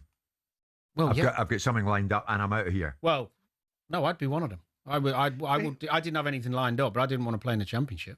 You were one of them. We'd have a chat with some of my mates. I'd chat with some of my mates and go, tell you what, if we do go down, I'm gonna have to see what's there. There we for are me. then. So there's your answer. Well, but no, let me finish that. But I tell you something, you could not criticise 1 minute of my performances in the last couple of months of the season, giving my all to try and keep them up. But there was no jeopardy for you, Danny, if you did go down. Yeah, but that's a different question. There probably was at my age. You'd already orchestrated your escape No, route. because I didn't have one. But I would have looked for one. 100%. That doesn't correlate with care. What we're doing is we're taking it to the optimum level, and I understand why we're doing it, because players they get the reputation that they deserve. Unfortunately, they do. Wasn't he indexed with leaving this football club? Didn't he say something? Van der Ven is gone if they go down. That he can apply himself, and to some extent, they will apply themselves. They won't care the way the fans care, because they're not Tottenham supporters. They're Tottenham players. They've been signed to do a job. Does somebody that worked for Lloyds Bank care if Lloyds Bank collapses as long as they can go to Barclays? Unless of course, they've got some money in Lloyds Bank and deposit it, right? The fact of the matter is... Not more than 80 grand. They don't have not more than 120 now, isn't it? Oh, is it 120? You want to qualify that. But the fact is that there's an element of professional regard that you have to have, and that's where the loyalty part steps into the equation. What loyalty do you expect from players, as long as their contract is? And if we can honestly look at these Tottenham players and say they've given their best, that's the care factor that we have to debate, not whether they care about whether they're going to get relegated, because we all know that everyone looks after themselves. So my argument would be they haven't cared enough to avoid being in this bloody ludicrous position for a team of Tottenham Hotspur's stature and a squad of this calibre that should not be anywhere near the relegation No, but you zone. could also argue, and I hear you, But you could also argue they've not been well managed and led well enough, because you can have a group of players that will run through walls for you. But if you're tactically set up wrong and players are playing in the wrong positions or players aren't fit or injured and you're down to the bare bones, there's only so much you can do. You're right in this occasion with the Tottenham quality they have. Yes, yeah, I hear that. Then you get other people like John Terry sitting on a room saying that we ran the dressing room. We were the team. The team decided what was going to happen on the field. Yeah, but there's a big difference there because you're talking about elite. Oh, I know. But John Terry and some of the Chelsea players, they're elite players in European football. They do run stuff. It's one heck of a game this weekend when Spurs take on Forest. How will the two of them? So Spurs take on Midtjylland and they're 1 down. So I beg your pardon. Nottingham Forest take on Midtjylland. They're 1-0 down. Spurs host Atletico tonight. How are these two clubs, Danny, the two teams, approaching Europe and their assignments in Europe? Spurs tonight, Forest tomorrow night, ahead of what is a crucial face-off on Sunday. Well, I think Forest owner wants to be successful in Europe and stay up, doesn't he? He won't. There'll be no big changes there. They've got to reverse that. As far as Tottenham are concerned, I don't think they have the luxury of making changes. They've got not got enough players fit. So you use it as a stepping stone for confidence. If Tottenham can get a result, a draw, or a narrow win against Madrid, yes, they're going to go out. They're not overturning that. But then it keeps that little run going. It keeps a bit of confidence, momentum going. You've drew at Liverpool. You've got a result against Atletico. The fans are okay with it. And fans turn up against Forest. All of a sudden, they're with you for 20 minutes. Yeah. They're right behind you. That first pass is easier. Forest are away, aren't they? Yeah. So it's less of a situation to be focused on to some extent. And Marinakis, despite the fact he wants success in Europe and the Premier League, he doesn't want success in Europe whilst being in the Championship. No, he won't, but I don't think he'll allow the manager to make 7 changes tonight. Possibly not. Depends if the manager's got... I mean, the manager's got a relationship with him, hasn't he, on previous incarnations, and knows him relatively well, knows what he's dealing with. Well, what would you do if you were him? Would you be saying to him, prioritise Tottenham?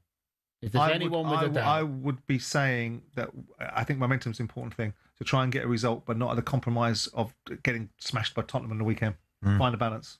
Yeah. You say that in English, not Greek. Yeah, I would. Got you. Say it in English. Okay, Newcastle in action earlier tonight, of course, in Barcelona. We'll finish on that today. But we're live in talkSPORT this lunchtime, as we always are, courtesy of Selcoats, where the trade goes.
Is getting it tonight.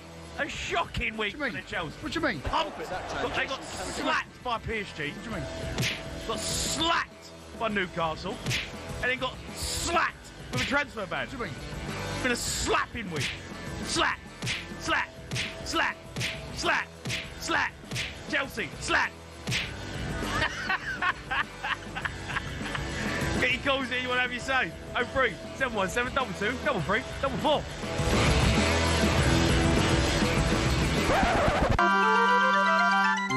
Do you know what's amazing? Before the game, it wasn't me. We had a meeting with the referee. My assistant goes in. The first thing he talks about is our huddle. Chelsea 0, Newcastle 1. It's just one straight long pass through the middle. It really is awful defending from Chelsea. And when Murphy lays the ball off, there is Anthony Gordon literally to walk the ball home. My players made a decision that they wanted to be around the ball, to respect the ball. What signs have you seen? I've seen signs. What signs? Encouraging signs.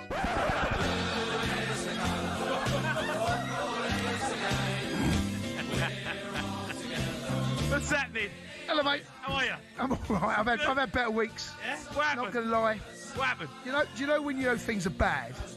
Is where Spurs pick up a point and got beat by 5-2 in the middle. Don't worry about me, mate. And you lot have had a better week than Chelsea. Don't worry about us. What happened at Chelsea, That's mate? when you know things are bad. What's happened? You know, so it happens, mate. Bad weeks happen. No. That's a bad week.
Win a VIP trip to the British Grand Prix on talkSPORT. Now, we want to send you and a mate to Silverstone July the 5th for the British Grand Prix. Experience the F1 in the best way possible. You're getting exclusive grandstand seats, inner track access, and you can watch the drivers roll into the paddock. Now, this offer ends on Friday at 4 o'clock, but here's how you can enter and then maybe win it. Text WIN to 83338. Text costs £2.50 plus your standard network rate. Or the number to call is 03434187260. Lines closed Friday at 4. And that's when you'll need to answer your phone if it rings. 18 plus UK residents only. It's a network promotion. Full terms and conditions at talksport.com. Try and get a word in about Newcastle and Barcelona before we go today, but it's time to roll back the years in the company of birthday boy Danny Murphy, who is 49 years young today. And Danny, we thought, how do we celebrate this? So I'm going to ask you a question or two here, but we're also going to listen in to how you answered those very same questions in an interview you gave Sky Sports back in 2004-2005 season. Wow.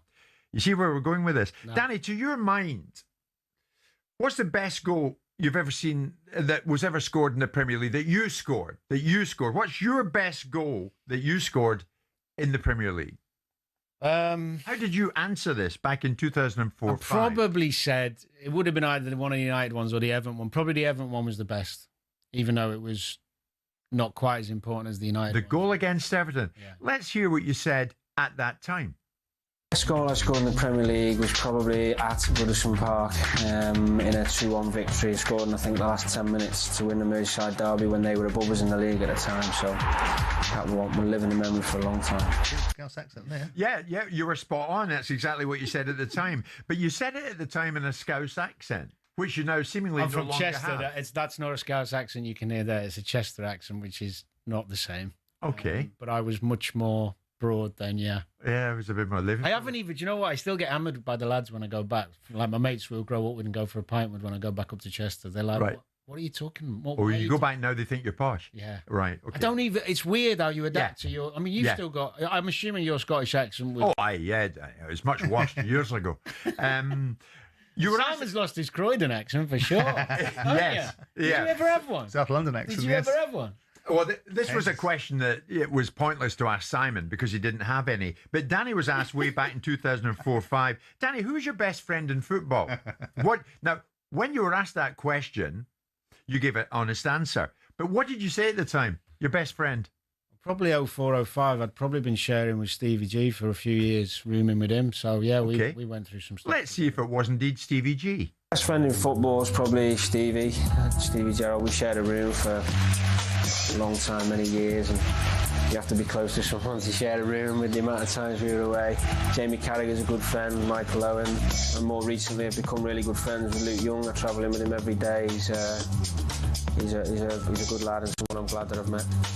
So it was Stevie G really that came out on. I was a miserable git when I. You were. You still are. I'm not. I'm better than If you're I was. watching on YouTube and you look at Danny now, can we frame up Danny now live on YouTube? Now, Simon, you have an interesting question to I ask. was just wondering if he's had his ears pinned back since then. No. No? No, I still get a stick about my ears from Proper. certain fans Get when a I'm on wardrobe match of behind the day. You've never had one bit of plastic surgery, have you now? Have you? No, I haven't actually, but it's not about me, is it? It's about you. Let's go back to you. You were asked at the time, Danny, any superstitions in football? What did you say then? Not that I recall. Maybe I'm just wearing that 13. Or you might have answered in Scouse by saying, no, I don't have any. Maybe, yeah. Maybe that was that. poor, Jim. I think you might have nailed that, Dan. Here we go. The number 13, really. I tried to insist on getting the shirt when I moved, and I could, thankfully. I've always had a liking for the number. When I went to Liverpool, I wanted the number, but we signed Karl-Heinz Riedler at the same time, and he wanted it. And I think Danny Murphy coming from Crewe, Karl-Heinz Riedler, World Cup winner, Champions League winner. There's only one winner there, wasn't there? That should never have been the case.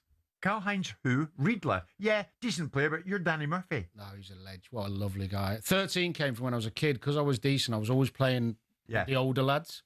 Yeah. So you never got to choose. And I went and played a big tournament with a team I played for with the lads older than me. And 13 was the number no one wanted. And okay, I won one player of the tournament, scored a hat-trick in the final. From that day, it was always in the back of my head. You were asked at the time, and this is the final one, Danny, we'll put you out your God. misery in a second. What might you do when you look at life after football? Can you remember what you said at the time? Oh, I'd have my ego would have thought manager, coaching, defo, Only surely. Only fans, yeah. That's interesting. Let's see what you said. Life after football will probably involve some sort of media work within football or coaching. Now the coaching side's difficult because of the opportunities are limited. There's only a few jobs for a lot of people who want to try and stay in the game. I've started doing some media work already, which I really enjoy, and I think it's the easy option really. You don't age as much doing that, I don't think. But I definitely want to stay in the game. There's no way I can see myself putting my feet up and doing nothing. Absolutely right. You envisaged yourself live in talkSPORT with White and Jordan. That was a defeatist attitude, that answer. Wasn't it? Well, it was a bit. Limited jobs in coaching. I should have said the man. Well, you probably knew your limitations. Yeah. Or that I realised the future was a future in media where I got to meet and work with you. Oh, I don't know about that. Danny Murphy, happy birthday. Happy birthday. Oh, what was I hanging on to that hair for? You look fabulous. The wingbacks. In a couple of sentences, Danny, how did Newcastle go about it tonight? Just with bravery, like they did in the first game. Just really try and play that same front energy, high energy, use that pace. Because Barca play the same. Whoever they play against, they go high line, come and beat, come on in. We're going to press you all over and you try and get in behind. If Newcastle just keep doing it, they'll score. Yeah. Newcastle will score tonight. That's why you went into the media. That's why all these years ago you thought, I have a career in the media. You got that birthday cake through there, Simon, that asked you to get And it. they made it with a special brand of cream. Danny, happy birthday. It's 1 o'clock on Danny's birthday.